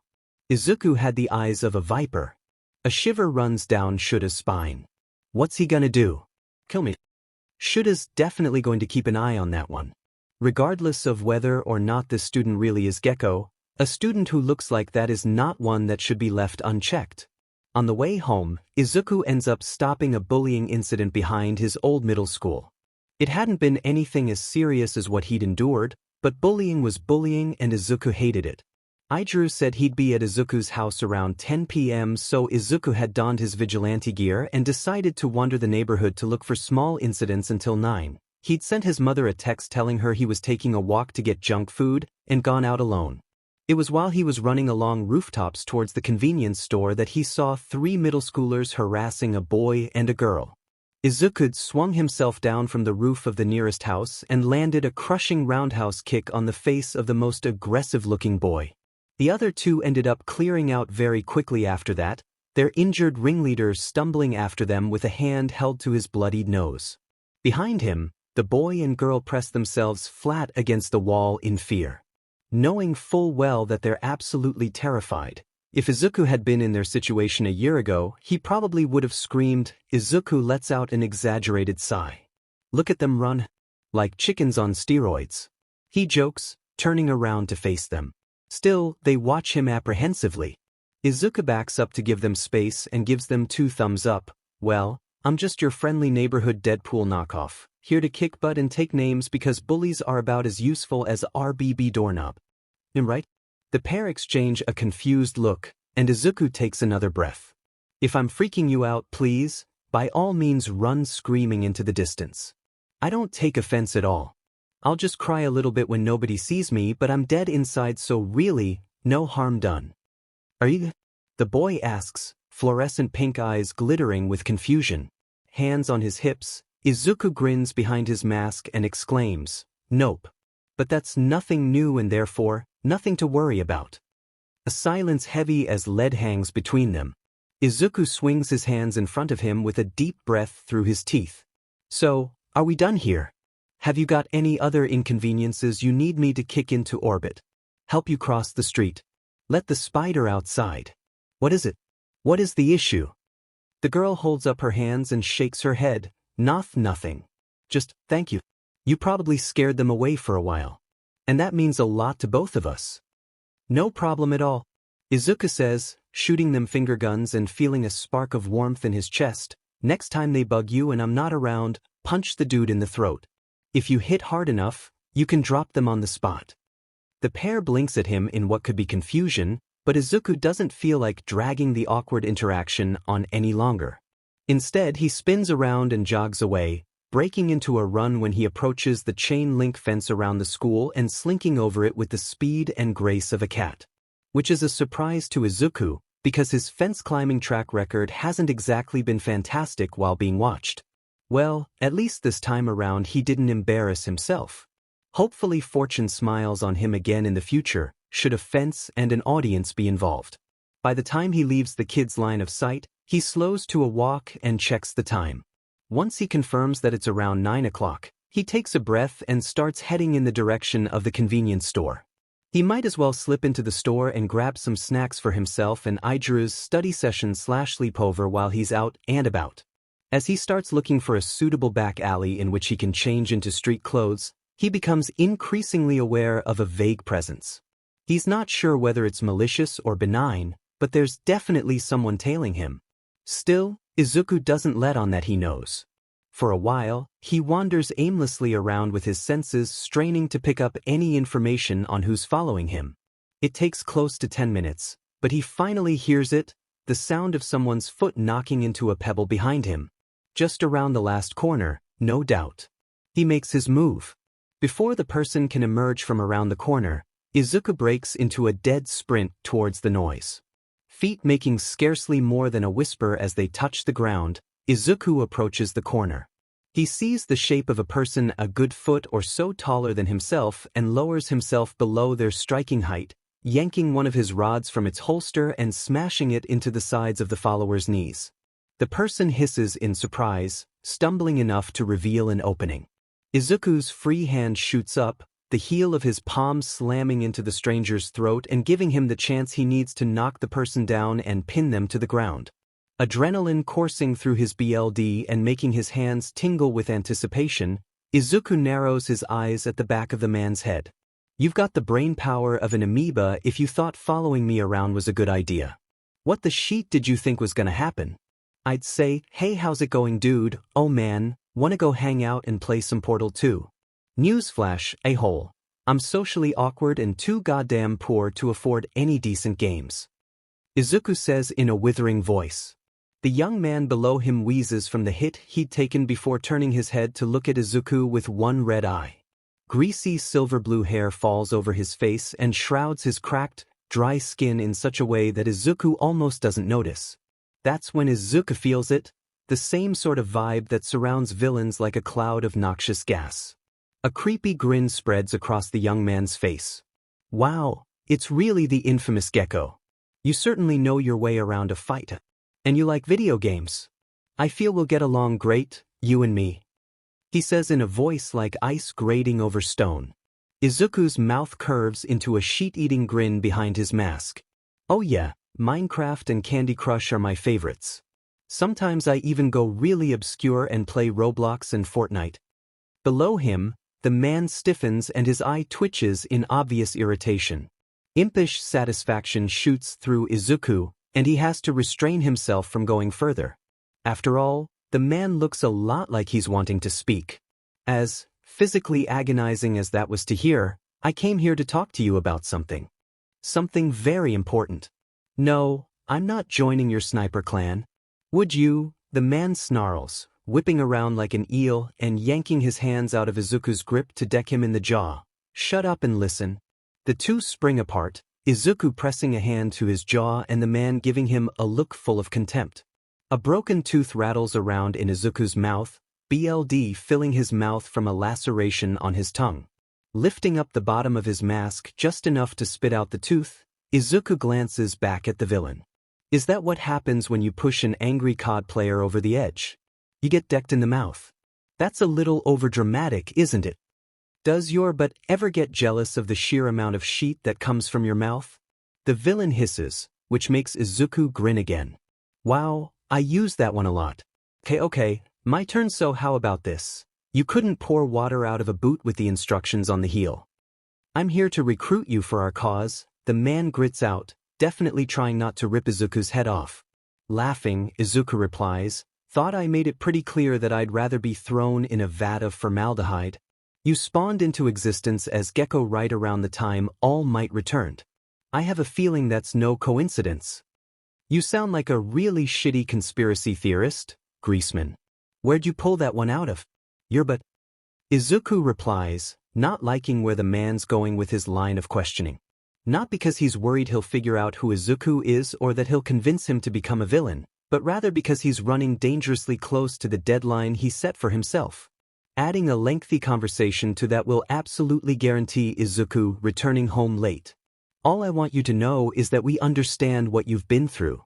We've all been slighted by All Might in some way, and if you want to turn that resentment into action, we'll welcome you into our ranks. He says, red eyes piercing despite his childish personality. Izuku shrugs in an exaggerated manner. Anyways, I have shit to do and people to annoy. Have fun playing out your video game fantasies through. He reaches forward to jokingly shake the man's hand. It's been absolutely abysmal to meet Y- in the process of slipping a tiny tracker into the man's hoodie sleeve. All 5 of his fingers touch Izuku's hand. Immediately he recoils. Gripping at his wrist and biting his lip hard enough to draw BLD, Izuku watches as his hand starts to slowly decay. Flesh crumbles, revealing muscle and ligaments, then bone, and his quirk struggles to combat whatever horrible thing the villain's quirk has done. His crumbling hand regenerates momentarily before melting away again in an agonizing sea whistle of decay and regeneration. Izuku has to fight to keep from crying out, stumbling backwards as his eyes water. In front of him, the villain gives him a sadistic grin. If you decide to be less of a prick, we'll welcome you. Until then, have fun with that. Before Izuku can do anything, a dark portal materializes behind the man. Raising his hand in farewell, he backs into the portal and vanishes. Izuku steps back to lean against the wall and yanks his mask off his head. F dash, F dash, F dash, goddamn the sheet dashed, he hisses through clenched teeth. A few minutes pass where Izuku waits in the hopes that his quirk will eventually overcome the villains, but it seems to be at a stalemate. His fingers are almost completely skeletonized, stark white against the crimson BLD and pulsing muscle trying to heal itself. Slowly, Izuku comes to a realization. I'll have to cut it off so it can heal without getting destroyed constantly. Liking his lips against the nausea that wrenches at his gut, Izuku pulls a knife from one of his pouches. He turns around to press his hand against the wall, the same one he'd just regrown the night before. In one smooth motion, he rests the blade against his wrist and shoves his entire weight against it. There's a loud crack and a muffled whimper, and the damaged hand drops to the ground. Izuku's vision swims with pain as he turns to lean against the wall again, hoping the waves of agony that radiate up his arm will cease. It'll be back to normal in about 20 minutes. I just need to hold out until then. A quick glance at his phone lets him know, however, that he's definitely going to be later than his 9:30 p.m. deadline. Regardless of whether or not he stops by the convenience store.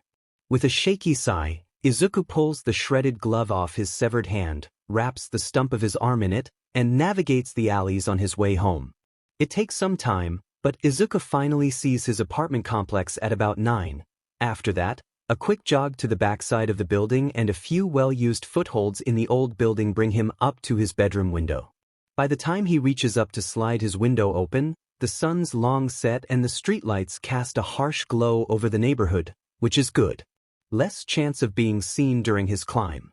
His ascent is a bit hindered this time around, seeing as his hand's slowly regrowing itself, but sliding the window open is easy.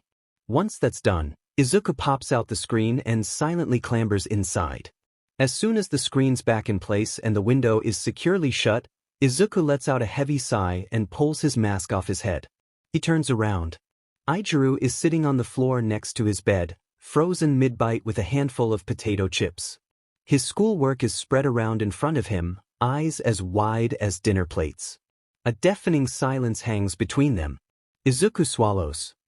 Dash. The silence between Izuku and Iida hangs heavy as a rain-drenched blanket, and Aijiru's not sure what to say. He'd just come over a bit early, hoping to see Izuku a bit earlier than he'd anticipated. He absolutely did not count on seeing his friend clamber through his bedroom window, several stories up, clad in a green jumpsuit with one hand completely cut off. Okay, this wasn't how I imagined this reveal thing going, but here we are, I guess.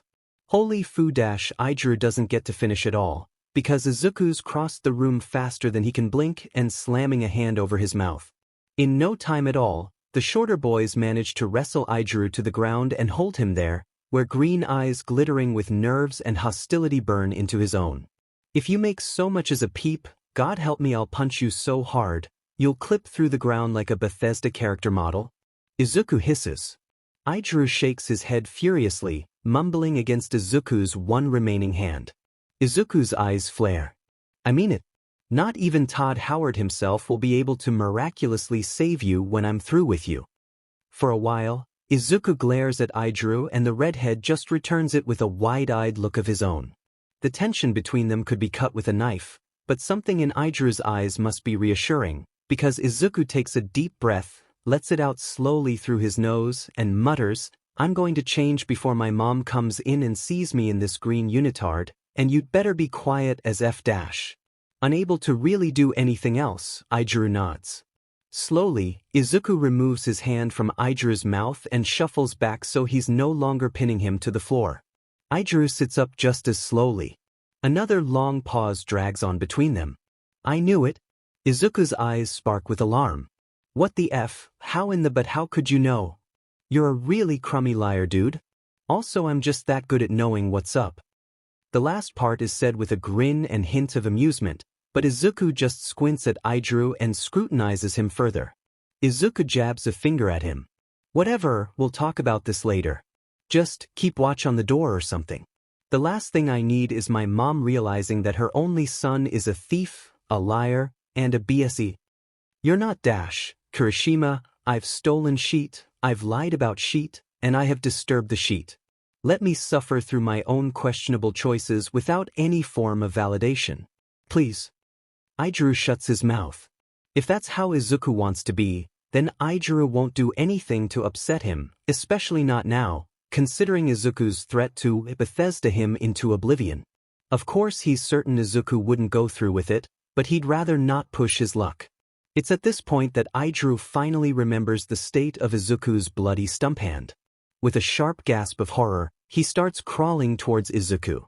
Dude, we've got a deal. A fiberglass rod is surrounded with a low whistle, cold metal prongs pressed against Aida's throat. He freezes. The anxiety and nerves in Izuku's eyes now outweigh the hostility, but the way he's glaring is enough to make Iida take the situation very seriously. Don't make another move or I'll make it feel like Zeus himself is unleashing his fury on you. If you knock me out, you're gonna have a hell of a time explaining it away to your mom. You know that, right? Iida whispers back before he can think better of it. Wincing at his own boldness, Iida waits for the shock that never comes. Instead, the rod retracts back into itself and Izuku groans. God fucking damn it, why do you have to logic me out of my last-ditch threat?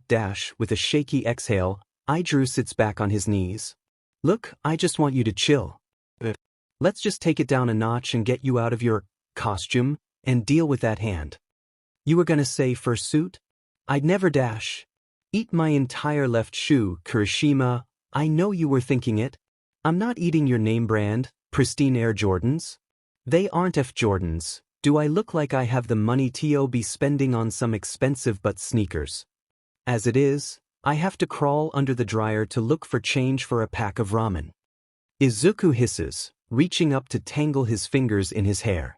You're trying to change the subject so I don't talk about your hand, just let me help. My hand's completely fine. Midoriya, it's cut right the hell off. Izuku shushes, slapping his hand over Aida's mouth as Inko's voice comes from another room. Are you all right in there, Kirishima? She calls softly as the sound of her feet on the floor begins growing nearer.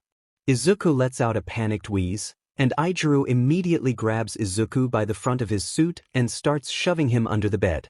Thankfully, Izuku doesn't struggle and instead scoots under the bed as fast as he can too. It's okay. I stubbed my toe and knocked some stuff on the floor. Oh dear, Inko says from outside the door, are you okay? In a high-pitched voice, Aida gives Izuku one last shove and replies, fine. Inko cracks open the door just as Aida assumes what he hopes is a casual position against the bed. Hopefully his body blocks Inko's view of the BLD Izuku left on the floor. She blinks at him owlishly. Are you sure you're alright, dear? Aida nods with a grin. I'm just crazy clumsy. Alright then. Let me know if you need anything.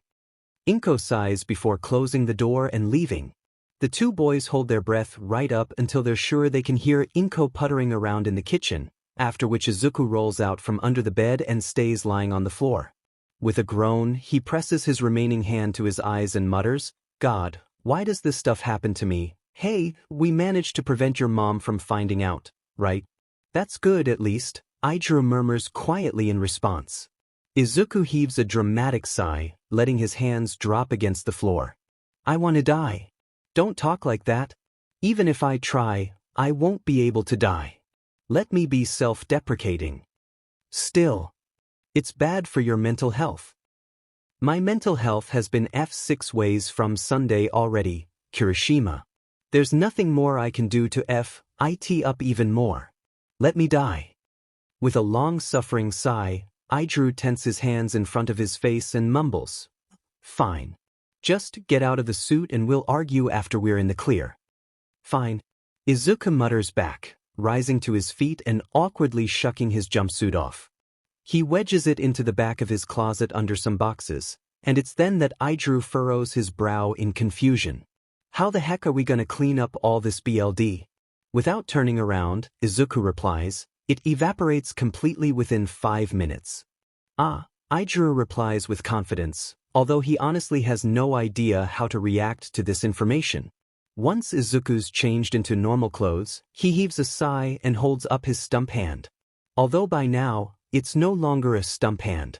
In its place is a tiny hand gradually increasing in size before Aida's eyes. Choking back a laugh, Iida tries not to say anything. Izuku, however, points at him with his tiny hand and hisses, "One word about the baby hand and I'll cut off my other hand and slap you with it." "I'm sorry, I just didn't." Iida snorts into his hand, and Izuku glares at him like he's honestly considering following through with his threat. Instead, he just rubs at his temples with both hands and grumbles, "I'm going to climb back outside now and walk in through the front door. Please, for the love of everything on God's green earth, act like I haven't seen you yet." "How are you gonna explain away your—" Iida takes a deep breath to compose himself. "Teeny hand."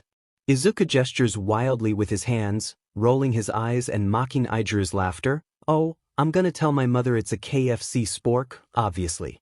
Can you not show me a little bit of sympathy?" I messed up by trying to sarcastically shake some psychopath's hand and his quirk melted my hand like Thanos snapped his fingers at it. I'm a victim here. It seems like the confrontation got a little out of hand. Iida wheezes. Izuku flips him off with his baby hand. Iida hacks into his hands in an attempt to not laugh aloud, but Izuku seems to have had enough and starts crawling out the window.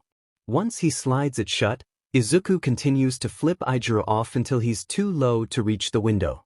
By the time Iida composes himself and starts tidying up the mess they'd made during their struggle, the sound of the front door opening reaches his ears.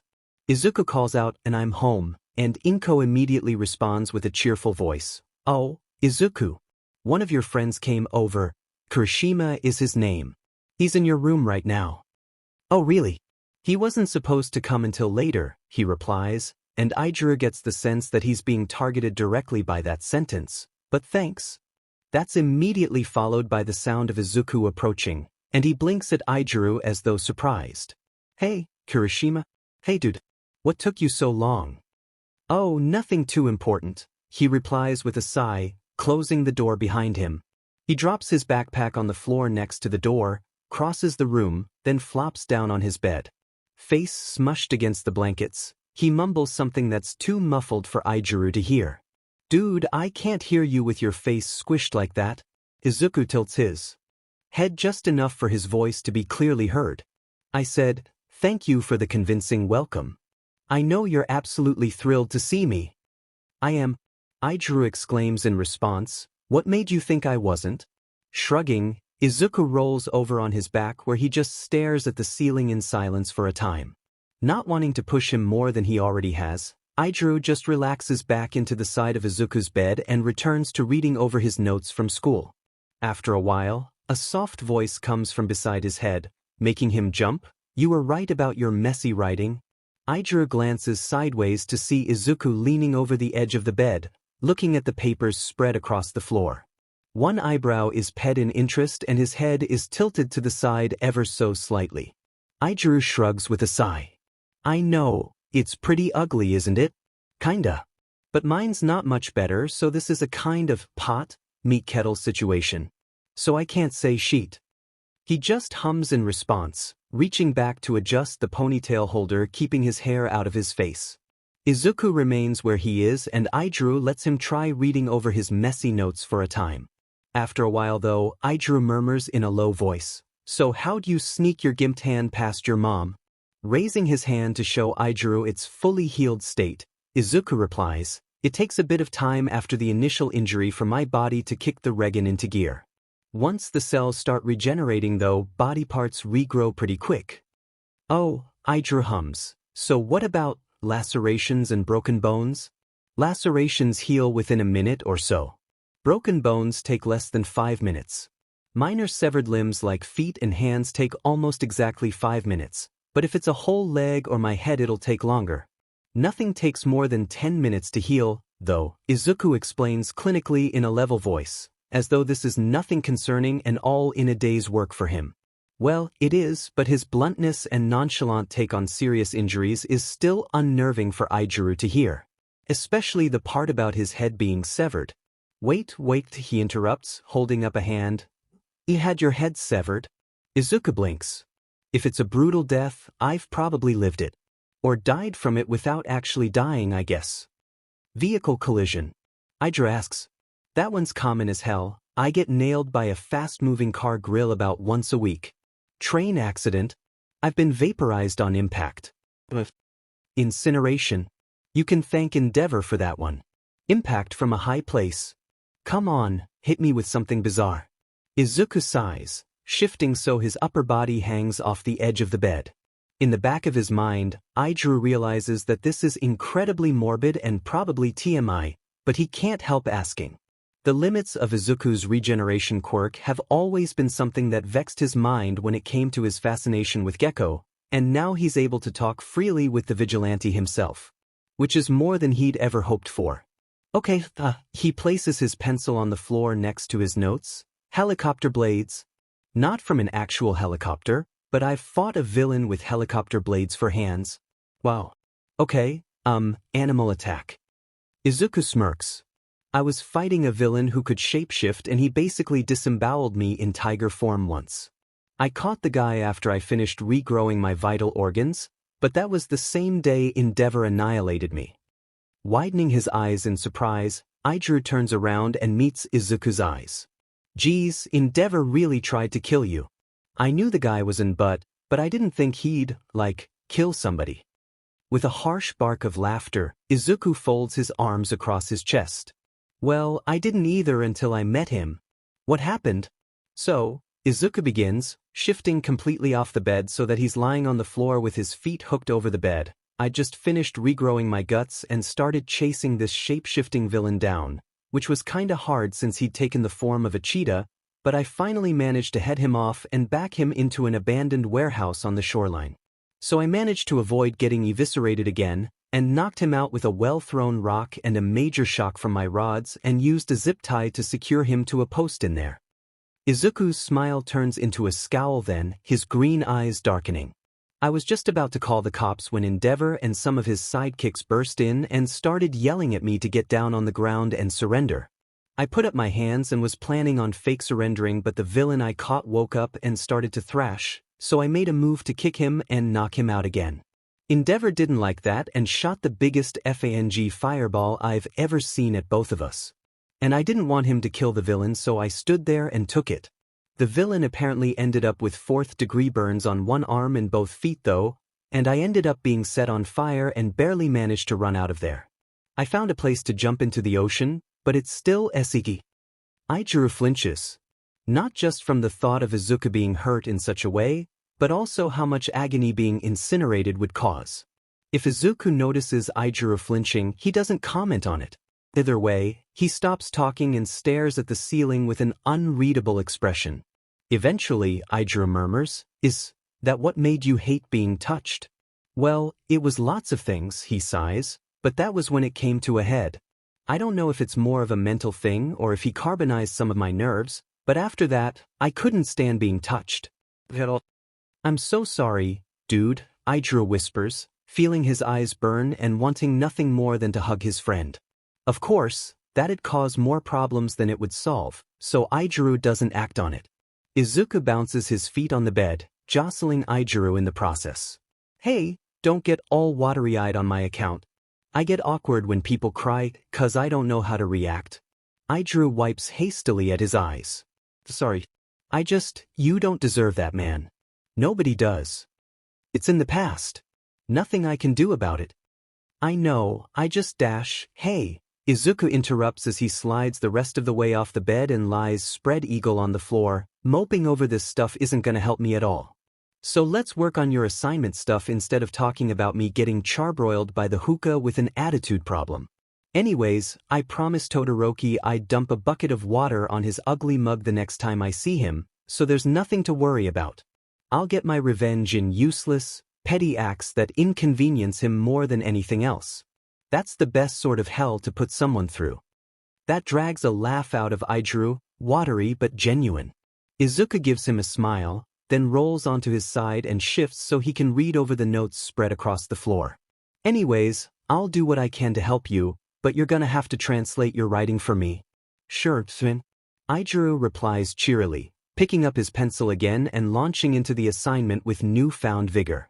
It takes a bit of effort, but Iida manages to crush down the urge to start rambling about Izuku's second life. After all, he'll have plenty of time to ask about it after this. Izuku's hovering on the cusp of sleep when he hears Aida's voice in the dark. Midoriya, you awake? With a grumble, he rolls on his side and shifts closer to the edge of his bed. Aida's eyes gleam in the dim moonlight from outside as Izuku mumbles, now.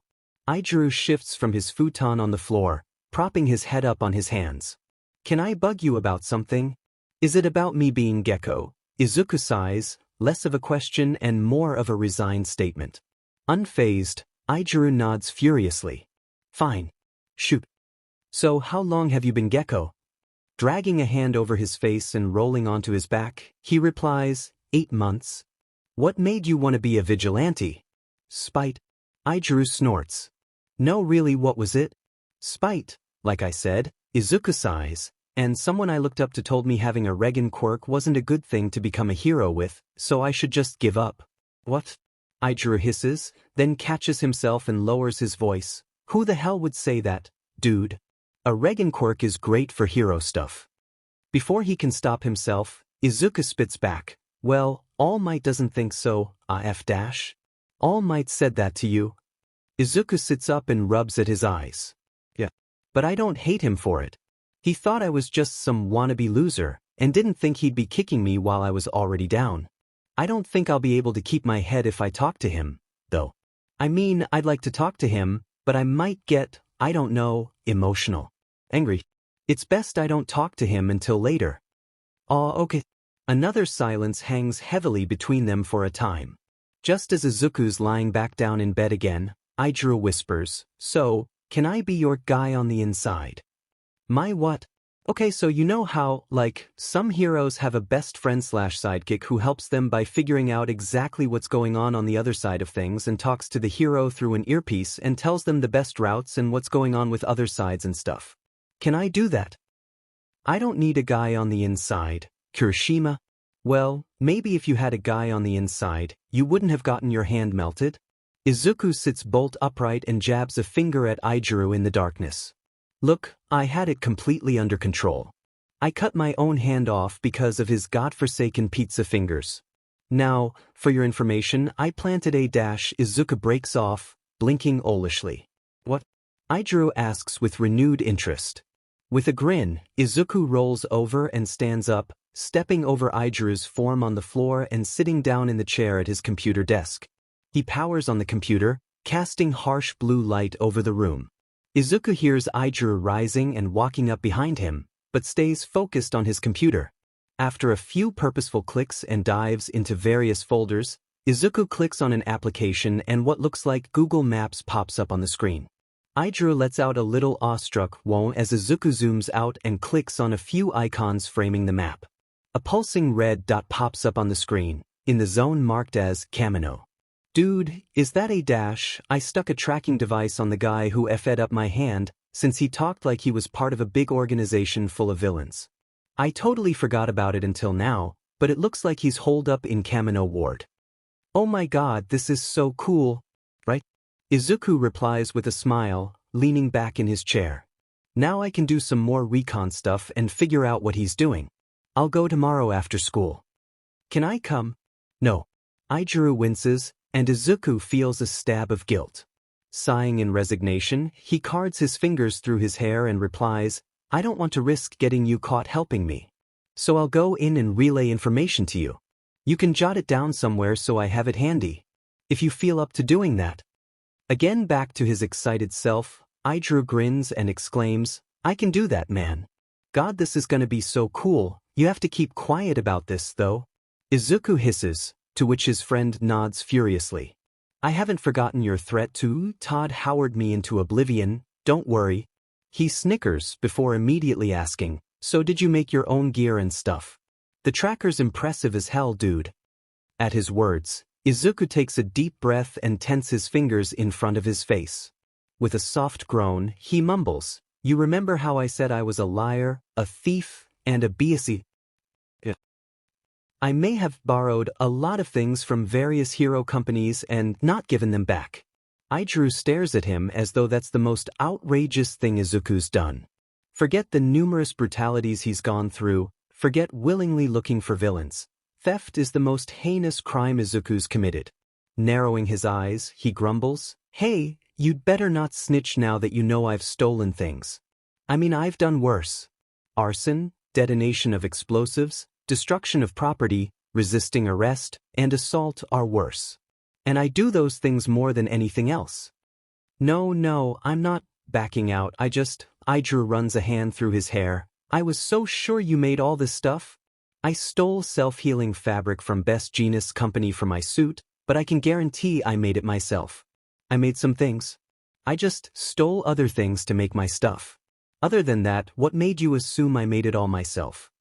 With a self-conscious smile, the redhead laughs and replies, You're just really smart like that. That, for some odd reason, makes Izuku's face flush in a way it hasn't done in ages. He silently thanks whatever deity is listening for the fact that the room is dark, otherwise Aijuru would have never let him live this down. Regardless, Izuku lowers his face and mutters, Thanks, but I'm broke. I can't afford any of this stuff on my own, so even if I wanted to get my stuff legally, I wouldn't be able to afford it. What do you mean by even if I wanted to? You don't feel guilty or anything for stealing stuff? Aijuru asks with a slight tilt of his head. Yes.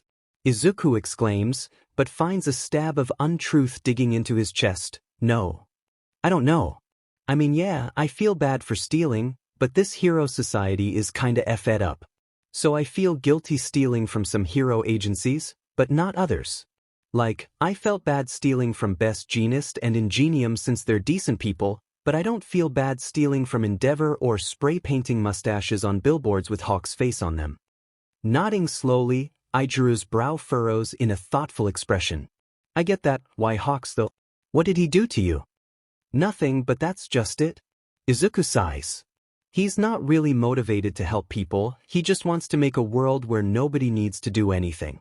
I agree, society needs to be changed a bit, but that's not the right way to go about it. What is the right way then? For a moment, Izuku just meets Aijuru's eyes and considers whether or not to keep this back and forth going. There's nothing but pure innocent curiosity in his eyes, which convinces Izuku that his friend would stay loyal regardless of what he said, to an extent, of course. Which is reassuring, seeing as Izuku's view isn't super radical, but it's still not a conversation for right this instant. With a sigh, Izuku closes the tracking program on his computer, then starts shutting the computer down. It's late. We'll talk about this later, but as it is, Eraserhead's gonna wring your neck for coming to school looking half dead. It feels as though Aijuru is going to press further, but as always, he drops the subject rather than pushing Izuku's boundaries. Which a nice change from the constant shoving and prodding he experienced in middle school. But, sorry to swamp you with all my questions and stuff, I'm really excited.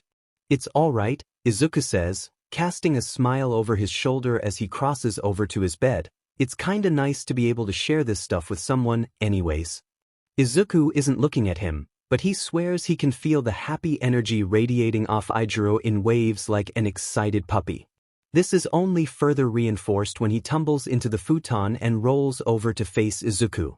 So will you consider the guy on the inside thing at least? Izuku snorts. That's a really dumb name for it. Try something less wordy. Partner. You sound like a crummy cowboy. Okay, ally. I mean it's okay but kinda overly proper. Izuku laughs, which in turn pulls a laugh from his friend. You're right, Ijiro snickers. How about just bro then? I mean I call you that already, but that works? Ijiro laughs quietly in the dark once again, and as Izuku's closing his eyes, he hears his friend murmur, "Night, bro. Night." Izuku replies, a smile spreading across his face that Ijiro can't see. Toshinori's walking down the halls before classes start, searching the sea of students for that same head of wild green hair. So far, he's had no luck at all, and the only student he saw that looked remotely similar to Izuku Midoriya had only brought him face to face with an older student named Shindo. He's just about to give up when he manages to catch sight of him walking through the front gates with Kirishima, Todoroki, and two students Toshinori doesn't recognize. His spirits rise and he starts for the front doors of the school. By the time he gets there, Kirishima and Todoroki have split off and headed for their own class. Now, Izuku walks between the two other students, chattering with them with a smile on his face that just barely reaches his eyes. He's just as pale as he was several days prior, but the bags under his eyes are a little less prominent. That's an improvement, at least. Taking a breath, he speeds up and calls out to him. "Young Midoriya?" Izuku stops like he's been turned into stone, his head slowly turning to look at Toshinori with the most unreadable look in his eyes. His smile has faded, and his body language tells Toshinori that he's thrown his guard up with the resilience of iron walls. The boy at his side with the purple hair and eyes PPS an eyebrow at Toshinori in surprise, no doubt wondering who he is. Toshinori can't blame him. His skeletal form is definitely something to behold, but Izuku remains completely stone-faced.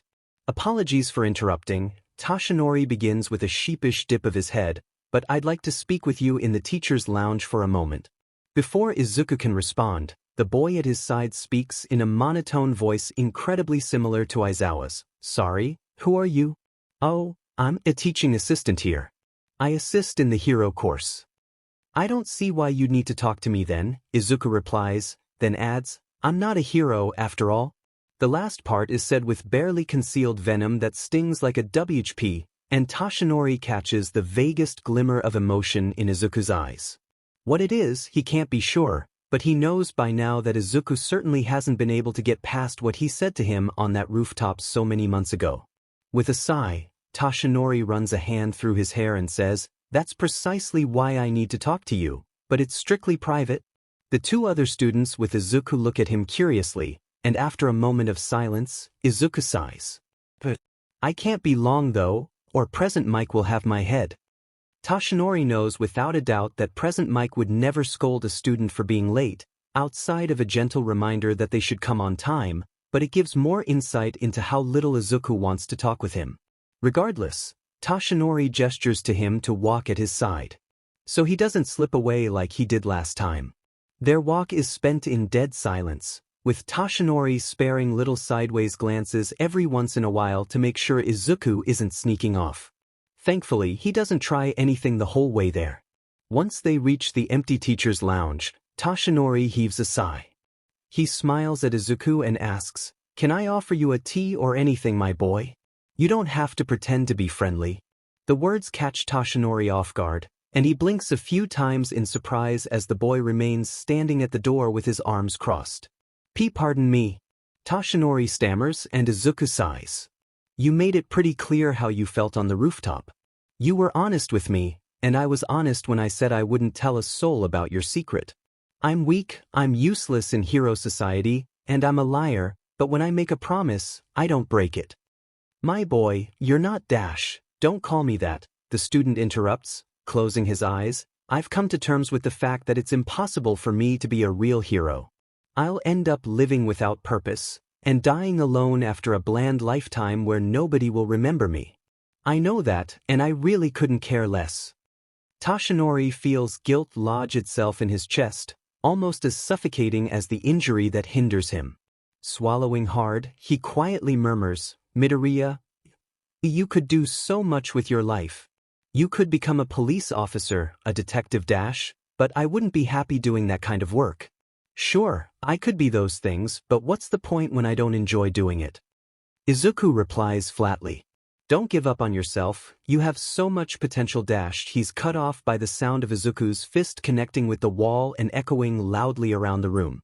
It's not an act of anger, and it wasn't meant to be intimidating. Toshinori recognizes that this was just something to get his attention and keep it. Izuku meets Toshinori's gaze, a fire in his icy green eyes. "You see, that's what I wanted to hear 8 months ago. I don't want to hear it now. Look, I don't hate you, and you're still someone I look up to, but I want you to stay out of my life. You can't crush my dreams and come back a few months later, hoping I'll be completely fine with you. That's not how this sheet works. That's not how anything works." The boy turns and opens the door. "You didn't help me when I needed it, so you don't get to care about me now." The door clicks shut behind Izuku, leaving Toshinori standing in the middle of the room in stunned silence. After a few beats of silence, he presses his hands to his face and slumps back into one of the couches. Guilt threatens to choke him to death, and he can't help but compare the Izuku of several months ago to the one he'd just spoken with. "I did that to him. I tried to help, but I only ended up breaking him down." The door creaks open, making Toshinori jerk his head up in alarm. Aizawa steps in, jabbing a thumb over his shoulder. "Mind telling me why Midoriya was running down the hall like someone set his feet on fire?" Toshinori groans. "I met Midoriya before the school year began and said something to him I can't take back. I didn't think much of it at the time, but it appears I affected his mental state very badly." "What did you say to him?" Aizawa says, and Toshinori notes the small amount of danger that's crept into his tone. "He asked me if he could be a hero with a weak regeneration quirk, and I told him no. He took it badly, but I think my reasoning was fairly solid. Heroes with regenerative quirks tend to be more reckless, and I didn't want a child to dash." "Wait," Aizawa interrupts with a raised hand. "Midoriya's quirkless. That's what was in his file, and he himself told me he was quirkless." Blinking in confusion, Toshinori pps an eyebrow. "No, I've seen his quirk in effect. He opened a small cut on his finger to show me what it could do when I first met him." Aizawa furrows his brow. "Oh, we'll look into that. But quirk issues aside, some of the most sought-after heroes are heroes with regenerative quirks since their mortality rate is almost non-existent and they're always incredibly good at what they do. But a child all those heroes were children once, but their dreams were encouraged and allowed to grow into something great. You took that away from Midoriya. It's no wonder he's upset." Aizawa interjects with a harsh glare. "If we go by your criteria, then that means I shouldn't be a hero either. Not all of us have flashy, all-powerful quirks like yours. Besides, who are you to decide the fate of a child that you hardly even took the time to know?" "No, I never meant to." He trails off, already hating how pathetic he sounds. Running his fingers through his tangled hair, Aizawa heaves a sigh. "I'll attempt to get to the bottom of this quirk nonsense, but you're on your own with this issue you started regarding Midoriya's mental state. You made the mess, now you'd better clean up after it." Toshinori nods slowly. "I understand. Good. Now, I'm going to see what's on the boy's mind and you'd better spend some time reconsidering your flawed ideas." "I will." Aizawa gives a non-committal grunt, then leaves Toshinori alone with his thoughts once more. As soon as he leaves, Toshinori smacks the heel of his palm against his forehead. "How could I have been so dense? What's up? Anything going on yet?"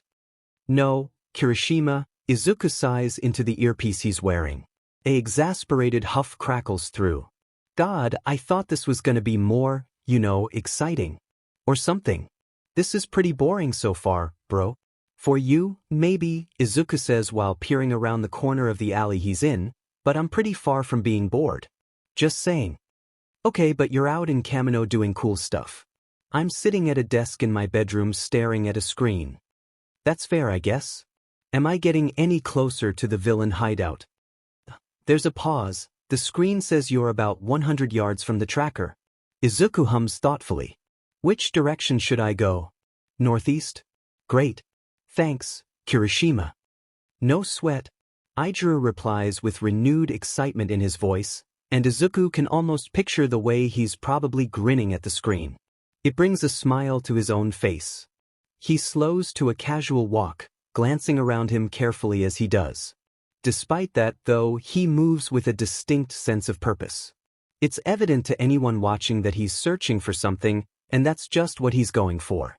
If a villain sees me looking for something, they'll probably stop and confront me. And in this getup, at least nobody will know I'm Gecko. For this mission, as Iida had called it, Izuku had thrown on a completely different disguise, and with Aida's help, he'd managed to make this one look pretty convincing. A messy black wig that hides his right eye from view, a plain white medical mask, black gloves, a plain navy blue hoodie, blue jeans, and a pair of black sneakers he'd picked up from a thrift store earlier in the day. The only thing he hadn't been able to get his hands on were colored contact lenses, and those were more optional than anything else. Kirishima falls silent, then, which Izuku isn't really bothered by. Just for good measure, he removes the earpiece and sticks it in his pocket. He needs to focus on the task at hand without any distractions from here on out. A few minutes later, he runs into just what he's looking for. Or rather, you lost, Brett? The silver-haired man that Izuku had had his run-in with the day prior leans against the brick wall of a building, red eyes glinting viciously in the fluorescent light from the streets. Izuku swallows in mock anxiety, then rings his fingers together in front of him and stammers out, My name is Akatani Mikumo. I overheard you trying to recruit people for your villain league yesterday. The man stiffens, and Izuku fights back the urge to glare as red eyes shimmer with a fiery threat that burns holes in his skin, melts his flesh, makes him want to punch that look right off his face. No, he can't start things now. He needs to get information on this League of Villains nonsense before it has the chance to do real damage. Maybe take it apart or shake its foundation to its roots, plant seeds of doubt, anything. When, exactly, did you manage to overhear that? The man sneers, lips curling back over cracked lips like a long empty riverbed and making Izuku feel as though he's being watched by a starving hyena. Izuku makes a small show of taking a few steps back and shrinking in on himself. I saw your fight with Jet Gecko. And, I want to join your league. Don't doubt me, please. The man's fading red sneakers scuff on the ground as he stalks nearer with a hunched posture. Acrid breath stinking of junk food hits Izuku like a wall of stone as the man shoves his face in Izuku's and spits. And why would I recruit a sniveling toddler like you?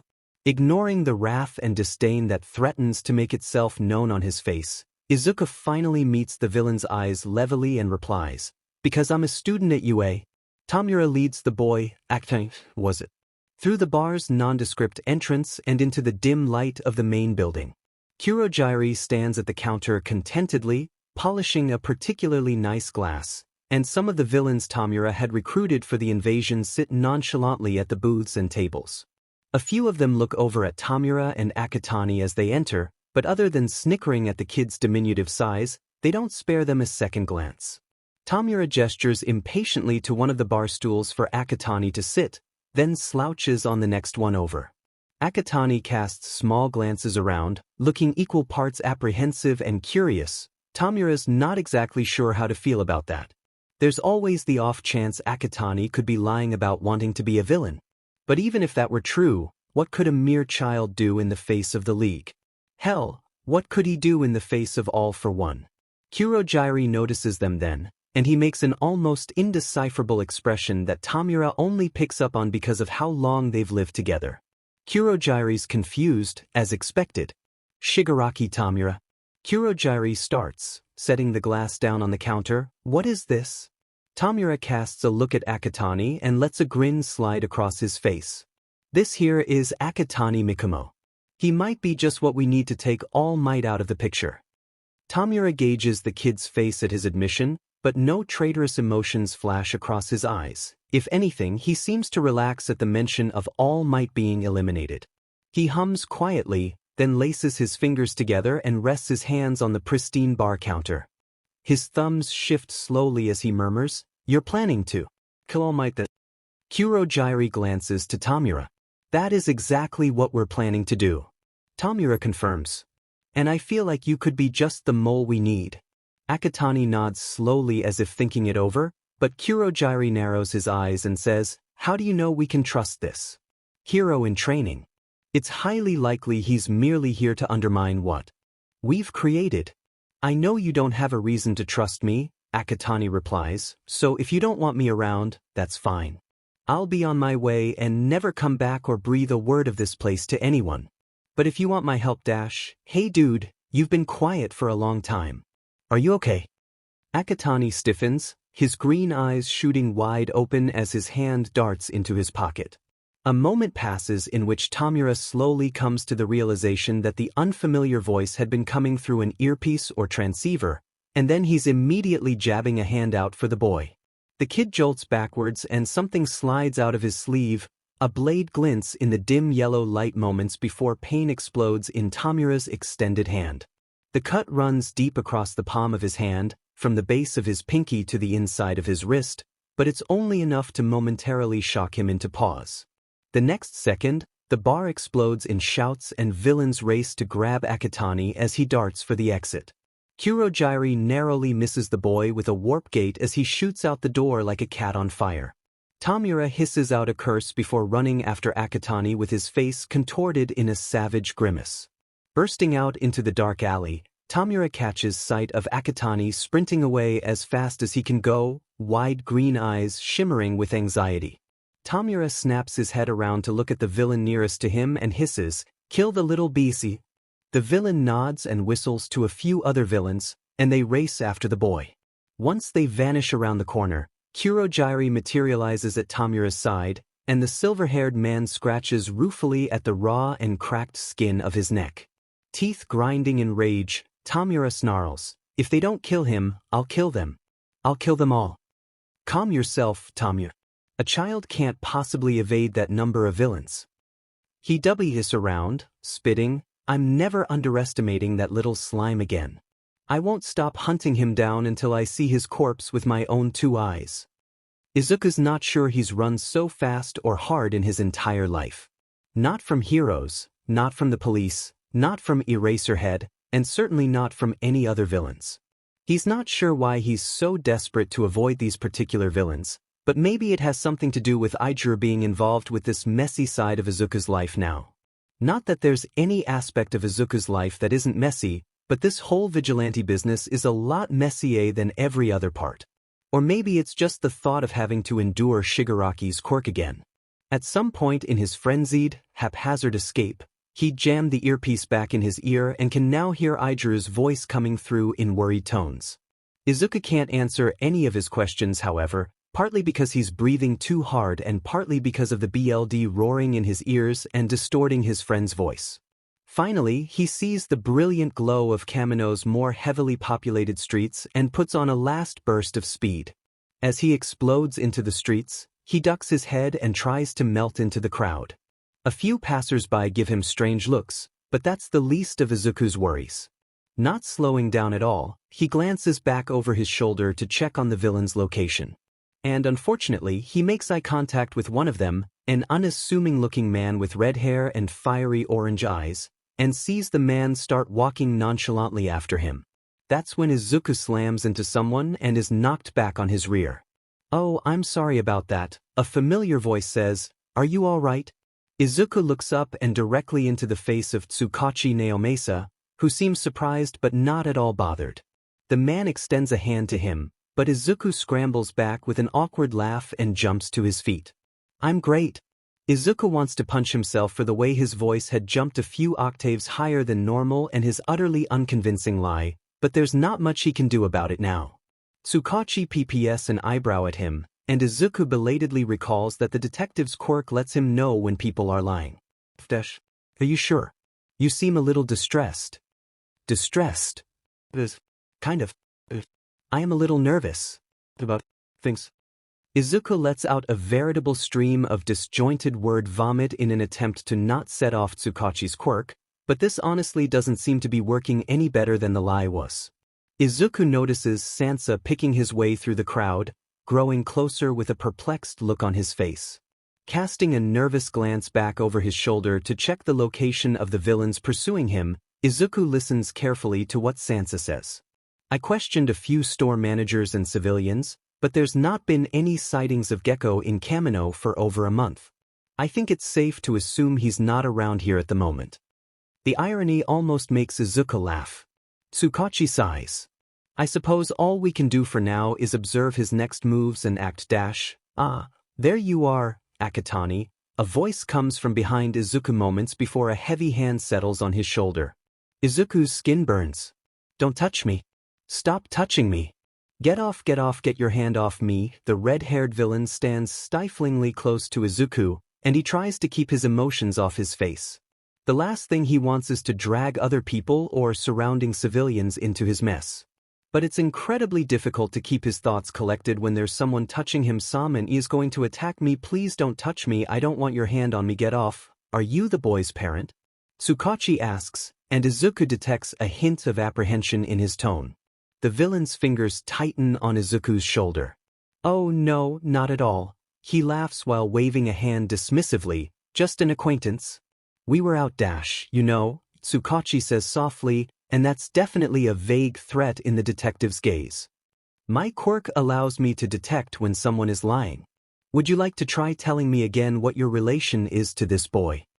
A moment of silence passes, heavy and stifling as Izuku picks up the murderous intent hanging in the air.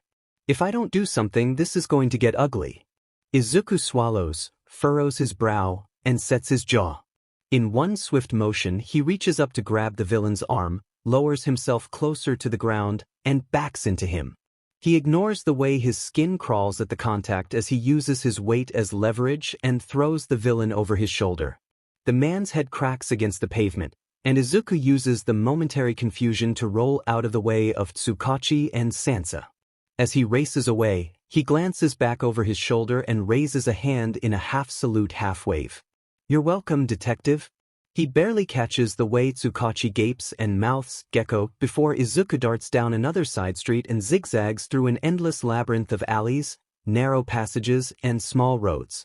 But as Izuku's come to expect, his good luck doesn't hold out. He's just slowing and letting his guard down when there's the sound of something hissing through the air behind him. He tenses and prepares to roll away, but pain explodes in his back, ripping through his body and impaling him on what seems like a 2-foot-long javelin. Izuku can't stop the pained cry that escapes him, and he falls. Before he hits the ground, he rolls onto his side to prevent causing himself more pain and grabs at the end of the javelin sticking through the front of his body. It looks like it caught him through the spleen, and it certainly feels like it as well. His breath comes in ragged gasps, and spasms of pain threaten to make him freeze up, but he manages to wrench the javelin out of him and stagger to his feet. Izuku only gets a few steps before there's a hand grabbing the back of his neck and his legs are knocked out from under him. His face smashes into the sidewalk, and the taste of BLD fills Izuku's mouth as one of his front teeth is knocked out. FFFF, that was a good attempt, Akatani, a woman's voice, but not good enough. Izuku coughs BLD inside his mask and snickers. Hey, don't assume I'm sheet outta luck just because she's cut off when a hand grabs onto the back of his neck and jars his head upward. Face tilted towards the sky, he stiffens at the sensation of a blade pressing against his throat. Any last words? Wait, Izuku chokes out. Don't kill me until I tell my family about B of... The pause. What's B of it? Izuku wheezes, and barely finishes delivering the punchline before the blade drags across his throat and deals him a lethal wound. Or, what would be a lethal wound if Izuku were anyone else? Regardless though, it still hurts.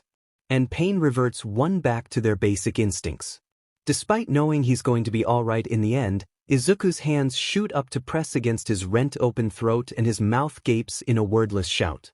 The woman drops him to the ground and Izuku curls up on his side as he gasps for air that won't come. Hot BLD runs through his fingers, staining his clothes and making his skin sticky, and he has to force his mind to slow down. Play dead. Convince her I'm just some nobody who dies from a simple wound like this. It's like slogging through deep mud with cinderblock shoes, but Izuku manages to gain some semblance of control over his thoughts and slumps limply against the concrete.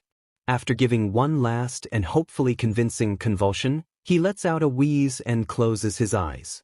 The woman nudges him with her foot once, snaps a photo of him with her phone, and mutters a curse about how much BLD she got on her hands, but when that's done she leaves quickly and quietly. By now, Izuku's windpipe has healed enough for him to breathe, but BLD still oozes from the deep, painful laceration across his throat. He shakily pushes himself up onto his knees, then his feet.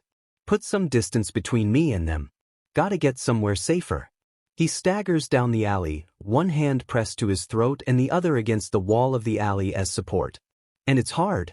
Perhaps the stress and exhaustion is catching up with him and affecting his energy levels, but Izuku's feet drag along the ground and his vision blurs. It feels like his head is filling with cotton, and Izuku knows he's going to be fine. He's fine, my quirk will push me through this, but he wants nothing more than to just lie down and sleep for a week.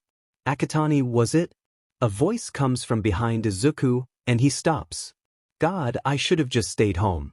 Izuku glances back over his shoulder and sees Tsukauchi standing about 20 feet behind him with a concerned look on his face. That takes Izuku by surprise. I've caused him so much trouble and he has the audacity to look worried, and he wheezes, Tsukauchi? Fear and apprehension passes across the detective's features, and his face contorts in worry. You're Gecko. I'm too tired for this. Tsukauchi can't speak for a few moments after delivering that line. Part of him doesn't want to believe that the spirited vigilante he's come to regard with both amusement and frustration is this bloody, exhausted child in front of him. Gecko looks so small. In the flesh. Gecko? Or is it Akatani? Coughs, forcing more BLD to run from the wound in his throat. Or what's left of it? Finally, Tsukauchi makes his numb feet respond to his will and draws closer to Akatani. The boy spins around, green eyes narrowed into slits and leaning heavily on the wall. He says nothing, but Tsukauchi can read the look in his eyes and hear his thoughts through it perfectly fine. Stay back. He stops and heaves a defeated sigh. Sansa isn't here, having been occupied with the villain Akatani had practically suplexed into the pavement, and Tsukauchi's no fighter, so all he can really do is wait and hope backup comes soon enough. He cards a gloved hand through his hair. Why do you do this? The child before him barks out a laugh that's abruptly cut off by a string of wet coughs. What? Get dealt lethal wounds on a daily basis. Beats me. It's not like I like having my throat slashed. No, that's not. Tsukauchi pauses to force the exasperation from his tone. Why do you push yourself like this? Throw your life and safety out the window in favor of what? Adrenaline rushes. Glory. Infamy. A moment pauses where nothing is said and Akatani scarcely breathes. After a few seconds, his gaze lowers to the ground and he huffs. What? Are we talking about our feelings now? You go from being a detective to a therapist. Tsukauchi doesn't grace that with an answer, instead furrowing his brow and searching Akatani's eyes for any sort of insight into his behavior. But the eye contact must be working somehow, because the boy slowly removes his other hand from his nearly healed throat and says in a completely flat and lifeless voice, "It's not like I can be a hero any other way." That's nonsense. Akatani's eyes bore into his, fiery green points of light that burn with an indecipherable emotion. Don't talk about things you don't understand. And then, like a phantom, he's gone. There's no sound indicating which way he's gone, no extravagant exit like he'd done with Eraserhead, and no witty banter. Just a trail of sluggishly evaporating BLD, a red handprint on the wall, and a myriad of unanswered questions. Midoriya. Midoriya, answer me. Iida hisses into the earpiece Izuku had given him earlier that day. At some point during the time he'd heard Izuku's feet slapping on the ground and his ragged breaths crackling over the line, Izuku had shut off the earpiece. It's been around 20 minutes now, and Ida's pretty sure that if his friend doesn't answer soon, he's going to jump on the next train to Kamino and look for Izuku himself. Just as he's tossing his laptop across his bed and rising to his feet, his phone buzzes on his nightstand. Iida stops. On the screen is a single notification. He wastes no time in immediately diving for his phone and opening his messages. Me Machine 201 please, list. What's your address Red Riot 420? Jesus Christ you almost gave me a heart attack dude Red Riot 420. Are you okay? Please let me rest. I'm okay IJ please let me rest. Just don't feel like going home please let me rest. Is it okay if I crash at your place please let me rest? Please. Red Riot 420? Oh sure, it's totally okay. Red Riot 420, I'll send you a location pin and keep watch for you please let me rest. Thank you please let me rest. And sorry for being an inconvenience Iida frowns at the screen. Red Riot 420, you're not an inconvenience, man Red Riot 420, I'm always here for you okay? Please let me rest. Okay Red Riot 420 dropped a location pin Red Riot 420, see you soon. Please let me rest. Yeah PNG is offline Red Riot 420 is offline Iida keeps his phone in his hand as he pulls on a soft hoodie and steps quietly out the door into the hall. The floor creaks slightly under his feet, but it's not quite enough to wake his parents. And even if it is, it's likely they'll assume he's just going out for a drink of water after a late night of gaming. That was his excuse to hide what he's actually doing, so there's no real risk. It's not long before he gets a message from Izuku, asking if he's in the right place. Iida makes his way to the front window and peers out at the dimly lit street. And sure enough, right across the road is Izuku, out of his disguise and shoulders hunched. There's something about his posture that doesn't quite sit right with Iida, and he spares no hesitation as he sends his friend an affirmative. He opens the front door as Izuku crosses the street. Hey man, he says softly, so as not to wake his parents. Welcome to my humble abode. Izuku's quiet for a few moments, then nods. It's then that Iida notices the dried BLD slowly evaporating from Izuku's neck and chest, clothes, and face. He needs to bite back a hiss and force down the urge to grab Izuku by the shoulders and demand if he's doing okay. Instead, he just takes a deep breath through his nose and whispers, "What? What happened?" As Iida shuts the door and watches Izuku kick off his sneakers, the freckled boy murmurs, "Got stabbed. And they slit my throat." Aijiru's stomach twists. "Oh if dash dude. Are you okay?" "I'll live. I always do." "No, that's not what I meant," Aijiru sighs, running a hand through his hair. "I mean, how are you feeling? Emotions-wise?" Izuku doesn't answer, green eyes glittering with emotions Aijiru can't quite pinpoint. He chooses not to press the issue. Instead he says, "You don't need to talk about it if you don't want to. It's fine. Just go to my room I guess." Still, Izuku doesn't say anything and merely follows Aijiru in silence like a mournful specter, feet scarcely making a sound on the floor. It's unnerving really. It makes Aijiru want to turn around and hug him until he feels safe and loved, but again, that would cause more problems than it would solve. When they reach Aijiru's room, he holds the door for his silent companion and watches as Izuku carefully makes his way in. He glances around at the dark room splattered with colorful hero posters, the laptop tossed carelessly across Aijiru's red comforter, and the dirty clothes strewn about the floor. Thankfully, he doesn't say anything about the mess. Or anything at all really. He just walks in and waits for Aijiru to speak. "You can sleep on the bed." "I'll sleep on the floor," he says with a razor-sharp grin at Izuku, but his friend shakes his head. "I don't know if I'll really sleep at all." He subconsciously reaches up and rubs at his throat. "So you don't need to bother with that. I'll just play on my phone or something." There's something fragile about Izuku, Aijiru realizes. Of course, he wouldn't ever describe his friend as fragile in any sense of the word, but it feels as though there's a stifling instability to Izuku right now. Like he's on the verge of breaking down, or snapping, or something. Aijiru can't just let that slide. "I'll stay up with you then," he blurts, and Izuku blinks at him in bewilderment. "You don't need to do that dash, I want to." Aijiru interrupts. "Look, I don't know what exactly happened with you, but you seem a bit shaken up, dude. And I won't just let you be alone." But dash Aijiru shakes his head fiercely. "Nope. You're not getting out of this one." The pause. "I've got your back man. I'm always gonna be here for you. Got it?" It looks as though Izuku wants to argue, but soon enough, he drops his head in resignation and heaves a sigh. Fine. Finally, Aijuru feels himself deflate a bit and gives Izuku a smile. You can borrow some of my clothes. They might be a bit big on you, but they should work. Sure.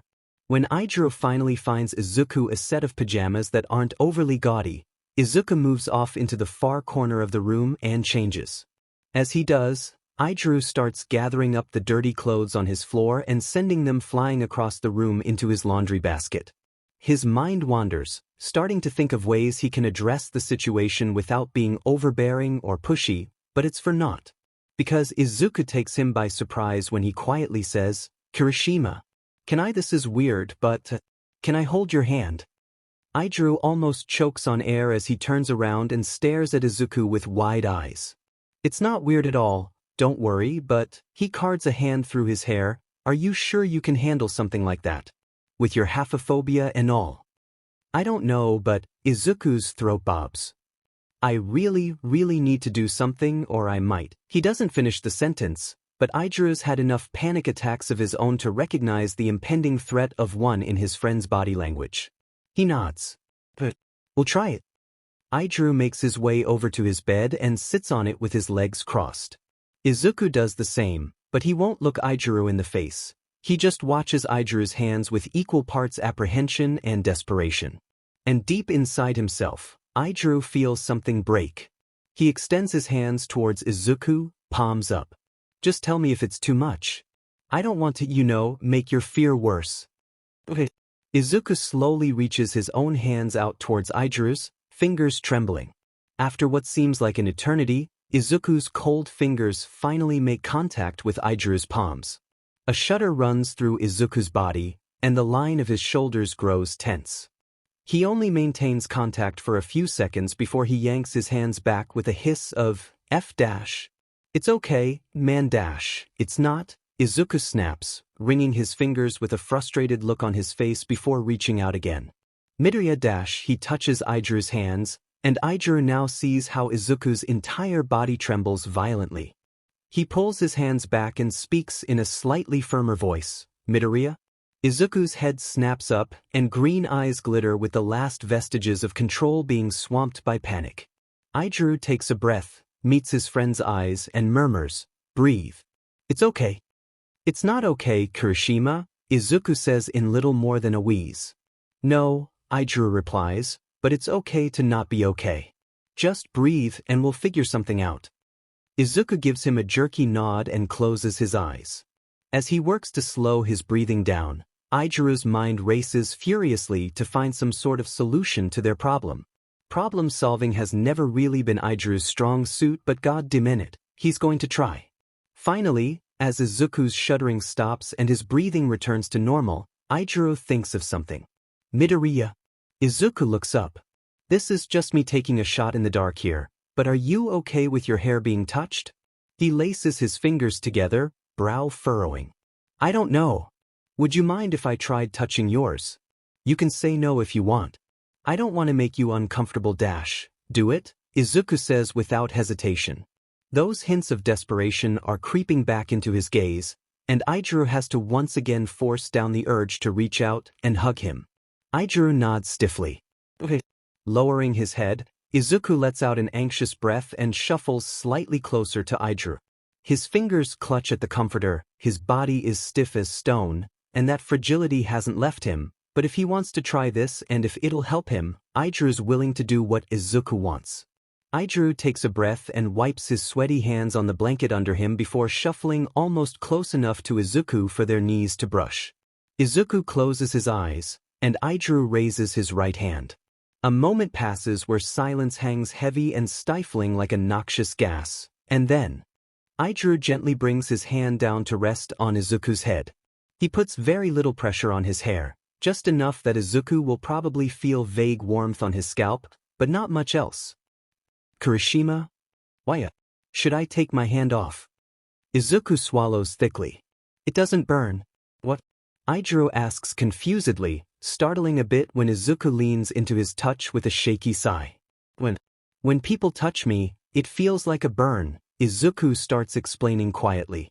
"My chest starts to get tight and my skin itches and burns, and I get really scared."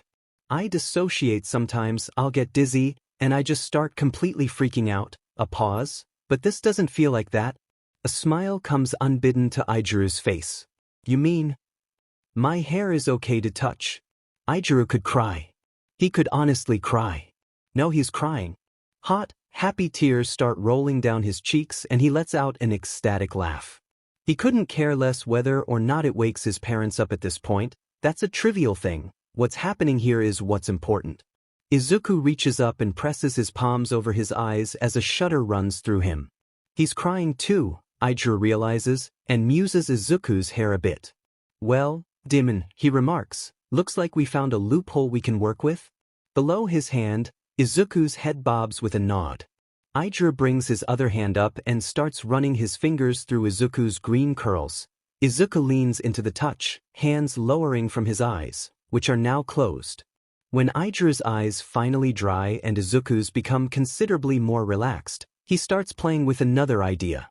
Midoriya. Wait here a second. Ijiru swings his legs over the edge of the bed, moving across his room to where numerous hair products lay strewn over the surface of his dresser. After a bit of rummaging, he finds what he's looking for and jumps back on the bed with a muted thump. Izuku looks at what's around his fingers and PPS an eyebrow. Kirishima dash. Turn around. I want to do something. Ijiru interjects before he can protest, and Izuku merely gives a heavy sigh and shuffles around until his back is facing him. From there, Ijiru gently reaches up and begins weaving his fingers deftly through green curls. Twisting strands of hair around one another, securing them in place as he works, Ijiru begins making tiny braids throughout the wild mop of hair on Izuku's head. And judging by the contented sigh that escapes Izuku and the way his shoulders relax, he's enjoying this just as much as Ijiru is. The thought brings a smile to Ijiru's face. They continue in silence like this for another hour, right until Ijiru realizes that Izuku has, in fact, fallen asleep sitting up. The world comes back to Izuku in bits and pieces, starting with the unfamiliar texture of the sheets underneath him and the vague scent of a deodorant Izuku's never used. Shortly after he remembers that he is, in fact, in Ijiru's house and apparently sharing a bed with him, he opens his eyes to see a thick wall of pillows in front of his face. He rubs at his eyes and sits up. It's still early in the morning, the sun just barely poking above the horizon and the room still dark, but Izuku can clearly make out the purposefully arranged pillows and blankets between himself and Ijiru. And just beyond that, Ijiru himself. His friend is still deep in sleep, red hair sticking up every which way in an impressive display of bedhead that rivals Izuku's own. Izuku smiles crookedly. He only remembers the numerous tiny braids scattered through his hair when he reaches up to scratch an itch, and then he pauses. Izuku's fingers carefully run across the braid he'd touched as the memories from last night bubble to the forefront of his mind. The exhaustion he'd felt after his encounter with the League of Villains, the panic at almost being discovered by Tsukauchi, and then the post-incident realization that the villain he'd been caught by was absolutely in a position to behead him. The only thing stopping her was probably the time frame. Nerves start to act up in his stomach then, and a shudder runs through his body. Izuku's only been beheaded once, and was lucky enough to have his head reattach itself to his body, rather than regrowing a new one completely. It's one of the few things that actually scare him, and he'd like to avoid being beheaded at all costs. There's too many unknowns, and the thought of losing his head, ultimately dying, and regrowing a completely new one in its place is something Izuku really doesn't want to think about. It's about then that Izuku notices the small handful of multicolored elastics sitting on the nightstand next to Ijiru's bed. An idea crosses his mind, and he carefully reaches over his friend's sleeping form to pick up a couple of them before shuffling closer to the wall of pillows Ijiru had tucked between them. He likely did it to avoid making me uncomfortable, and twisting the elastics around his fingers. After a moment's hesitation, Izuku reaches out and takes a few strands of red hair in his fingers. It's been a long time since he's braided anything, but the initial haphazard looks of the little braids he twists into Ijiru's hair gradually even out, and within a few minutes, the braids start looking more distinct. Of course though, the moment is only temporary and Izuku is abruptly shaken out of his contented haze when Ijiru's phone alarm goes off. He startles, jumping back a bit as he drops the remaining elastics on the bed. With a deep inhale, Iida rolls over, grumbling groggily, and smacks at his phone. It flips off the nightstand and onto the floor, and Iida heaves an exasperated sigh and reaches down to shut the alarm off. Izuku watches in amusement as Iida sits up and rubs at his eyes, completely unaware of the braids that now litter his hair as wildly as they do in Izuku's. When the redhead finally seems to be fully aware of his surroundings, he glances at Izuku. "Morning. Morning." Izuku forces down the tremor of laughter in his voice, but Iida must catch on to something, because he blinks a few times before squinting suspiciously at Izuku. "Did you do something?" Izuku stares at him as if shocked. "What do you mean?" A moment passes where nothing happens, and then Iida slides out of bed, rises to his feet, and picks up his phone. He opens up the front camera and stays silent for a few moments as he takes in his appearance. "Midoriya, what is this?" "What is what?" Iida turns around and Izuku snorts at one of the braids that now sticks almost straight up at the front of his head like a unicorn horn. "Oh, I think you know exactly what I'm talking about. You should thank me," Izuku says as he, too, rises out of bed. "Now you look even more like Crimson Riot." Iida opens his mouth as if to protest, but stops and shuts it with a scandalized expression. With an exasperated groan, he jabs a hand out and messes up Izuku's hair even further. As Izuku snickers and ducks away from his hand, Iida exclaims, "USCK." His red eyes are alight with humor though, and Izuku merely gives him a cheeky grin. "That's rich, coming from the one who started the whole braid thing in the first place." Izuku narrowly dodges the pillow thrown playfully at his head. Izuku and Iida arrive very, very late to school, during the lunch hour, in fact, and both of them look tired and slightly bedraggled. Thankfully, though, it seems as though there's a bit of weight lifted from the look in Izuku's eyes, and he looks more like the teenager he should be, less like a jaded elder trapped in the body of a child. It gives Shoyuta a bit of relief, but the task ahead of him makes him feel a little guilty. Confronting Izuku about his supposed quirklessness is likely going to take that temporary joy away from him. As the two of them enter the school side by side, Shoyuta notes the numerous haphazard braids that litter both their hair, and the fact that Iida actually hasn't styled his hair today. Perhaps he was worried he'd ruin the braids. Well, that's no business of Shouda's. He's here to talk about something a lot less trivial. As they split away from one another, Iida breaking into a run towards the hero class wing and Izuku veering off towards where he'd be taking his classes with the other general education students, Shoyuta makes his move. He rises from the bench he'd been sitting on just inside the lobby and clears his throat loudly enough to stop Izuku in his tracks. The curly-haired student halts and glances guardedly over his shoulder at Shoyuta. "Midoriya, may I talk to you for a moment? If this is about me and Kirishima being late, it was my fault. I stopped by his house last night and stayed overnight, and then we had to run back to my place to get my uniform dash." Shoyuta holds up a hand. "I'm not here to talk about that, but you do well to remember that tardiness is not something we appreciate here at UA, regardless of the cause." Izuku lowers his head, fingers tightening around the straps of his backpack. "Seems like people ask to talk to me a lot about things. Can't it wait?" "No, I don't think it can," Shoyuta says firmly, and meets the silent defiance in Izuku's eyes with his own stoic intimidation. Finally, the student caves and runs a hand through his braid-littered hair. "Fine." They don't go far, just into a currently unoccupied classroom where Shoyuta stares Izuku down. Neither of them speaks for a long time, but eventually Shoyuta blinks slowly and says, "It's come to my attention that you've been wrongly marked as quirkless. Would you care to explain?" A flicker of insecurity crosses over the student's green eyes, and the silence that follows is deafening. For the longest time, Shouda's sure Izuku's going to stay perfectly silent. What he doesn't expect is for Izuku to bark out a harsh laugh and reply, "Where'd you hear something like that? A conspiracy theory forum online or something?" "No," Shoyuta says carefully, "I heard it from All Might." The facade of control Izuku's built begins to crumble, and he stands upright from where he'd been leaning against the wall. He seems to be inspecting Shouda's eyes for. Well, he's not sure what the boy's looking for, but he's looking for something. After what seems like an eternity, he says in a voice like snake venom, "I see. Why did you lie to the faculty dash? What sort of quirk, exactly, did he say I have? Regeneration. And how are you going to prove that? Izuku counters, and Shoyuta pauses. Unless it's okay for a teacher to draw BLD from a student in a non-training environment, I don't see how you're going to test your theory. I'm also a general education student, so technically, you can't do anything regarding my education or my quirk, if I even have one. Shoyuta narrows his eyes. As a member of the staff at UA, it's my responsibility to report any discrepancies in student personal information to Principal Ned Zadash. Again, how are any of you going to prove that I have a Regan quirk? If you lay a hand on me, you're automatically in the wrong here.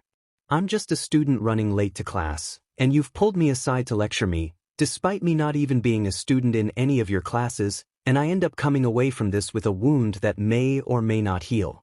You can't tell me this paints you in a good light in any way, Izuku says flatly, green eyes burning with a challenge that Shoyuta meets with his own burning glare. I will be bringing this to Nedzu regardless. He's cut off as an ear-splitting alarm rends the air and makes the both of them clap their hands over their ears on instinct. Whatever differences they may have had are set aside as they exchange a look. There's an intruder on campus. Shoyuta opens his mouth to say something, but the student before him has lowered his hands from his ears and is racing out into the hallway. Shoyuta makes a grab for the back of his jacket, but students are flooding the halls, rushing to the exits in droves, and congesting the narrow space. Izuku vanishes into the throng before Shoyuta even gets close, and he silently curses himself for letting this enigma of a student escape. Iida finds himself being tossed around by the other students like a rag doll, and his classmates aren't faring much better. Nearby, Iida and Uraraka let out sharp exclamations, and somewhere to his left, he hears Kaminari let out a string of confused questions. Not knowing what else he should really do, Iida pushes his way through until he finds himself wedged up against Iida. The taller student glances over his shoulder at Iida, who gives him a grin and raises a hand in greeting. Hey, Kirishima. Where have you been? You weren't present for any of the morning classes. He exclaims as though that's the most pressing issue right now. With a sheepish laugh, Iida replies over the din, I think we have bigger problems right now, dude. What's going on? Iida seems to switch gears then, instead glancing ahead at the students milling about in panic. Someone's infiltrated the building, according to a second year I asked. I'm not sure what exactly that entails though, as in whether or not this poses an immediate threat. Iida opens his mouth to speak, but a student jostles him and he finds himself thrown against one of the hallway's large glass windows. He remains there for a second as Iida shouts his name in alarm, thinking that it's probably best if he stays where he is for the time being. He'd rather be pressed up against a glass window than jabbed by countless elbows and knocking heads with students. It's during this time pressed against the glass that he looks out and realizes that he can see the front gates of UA. And there, he sees that it's merely a flock of overzealous reporters jostling each other and trying to get into the school while Present Mike and a few other faculty members try herding them back off campus. Cementos irks walls of concrete as the reporters are gradually pushed back so that they don't regain their lost ground, and it seems that the situation is slowly becoming more controlled. Iida relaxes, glancing over his shoulder at Iida. Iida glances at Iida and listens as he shouts, It's just reporters. Is there some way you can get everyone to calm down? The slight tension to the bespectacled student's expression eases, and he seems to be talking to Uraraka. Moments later, he levitates into the air, courtesy of Uraraka's quirk, and goes spinning forward with the aid of his engines until he smacks into the wall directly above the exit sign. One loud announcement from Iida later, the students crowding the halls seem to disperse, the panic fading from where it had taken up a suffocating residence in the building, and the students slowly make their way back to their classrooms. When there's sufficient room to breathe and move without risk again, Iida reaches for his phone. The braid at the front of his head falls into his face and he blows it aside as he looks down at the screen. Me Machine 1220 Red Riot 420, dude. You okay? That was some wild stuff that just happened, please let me rest. Yeah, I'm good, please let me rest. Snuck out of the building to check things out, Red Riot 420, you what, please let me rest. Oh shit, I see what's left of the gate now, please let me rest. And I think I know who did it, please let me rest. I need to run and do something fast, please let me rest. GTGVC is offline. Iida runs a hand through his hair in exasperation, but there's not much he can do. Especially not against Izuku's stubborn nature. All he can do for now is not draw attention to the fact that he's got a connection with Gecko and stay in his own lane for the most part. Though, it doesn't help the worry that starts roiling in his stomach. Tsukauchi receives an anonymous email from a temporary address shortly after he's notified of the intrusion at UA. It's a lengthy email this time around with no attached files, but he knows exactly who the sender is. After all, who the hell else sends him anonymous emails from temporary addresses? The subject line makes him pause, though. Urgent? He knows Gecko takes his work, and the work of villains, very seriously, but even then, there was always a playful or childish undertone to the messages he receives from Gecko. The subjects of the messages are usually silly or teasing, which is why seeing this one makes him grow a little worried. He opens the message. From XJGD 565 at XYZ. Org to branch 675 at. JP subject. Urgent, you know who it is, so I'll skip the bullshit this time. But you probably know about the intrusion at UA, and that it turned out to be nothing important other than some nosy reporters. I've been doing some poking around and discovered that there's an organized group calling themselves the League of Villains, planning something to kill All Might. Their leader is named Shigaraki Tamura, and his quirk is something that lets him decay whatever he touches with all 5 fingers. I've experienced his quirk firsthand and have seen it in action. The aftermath of that quirk looks exactly like what I saw of the gate at UA. So I think they're planning to make a move soon. I recommend upping patrols, especially around UA's campus, and maybe having a few heroes on call near the school. Maybe even place some in the school itself under the guise of guest speakers or something. I don't think this is any small fry gang. This is the real deal. I'll also be on high alert and hanging around the school, if you feel like catching me instead of focusing on this stuff. I really don't care if you guys chase me, but I have people to protect at UA, and if I have to risk my freedom to keep them safe, then so be it. Gecko Akatani Mikumo. Tsukauchi reads it over a few times, hoping against hope that it's some sort of prank. But the serious tone and the admission of what could possibly be Gecko's real name only solidifies the detective's fears. He pushes his chair back from his desk and reaches for the phone on the wall behind him. Sansa? What can I do for you, detective? He swallows. I think there's a threat to UA High, and we need to organize countermeasures immediately. Due to me having incredibly high stress levels in regards to the BNHA fandom, this FIC will be in rest for a fair amount of time. I am not abandoning this FIC, I just need some time to write for myself in a way that makes me happy and comfortable. I plan to continue this someday, I don't know when, but I will. For now, I'd like to thank all of you for sticking with me for so long despite the inconsistent update schedules and whatnot, and I'm sorry for leaving you all in suspense. Iida.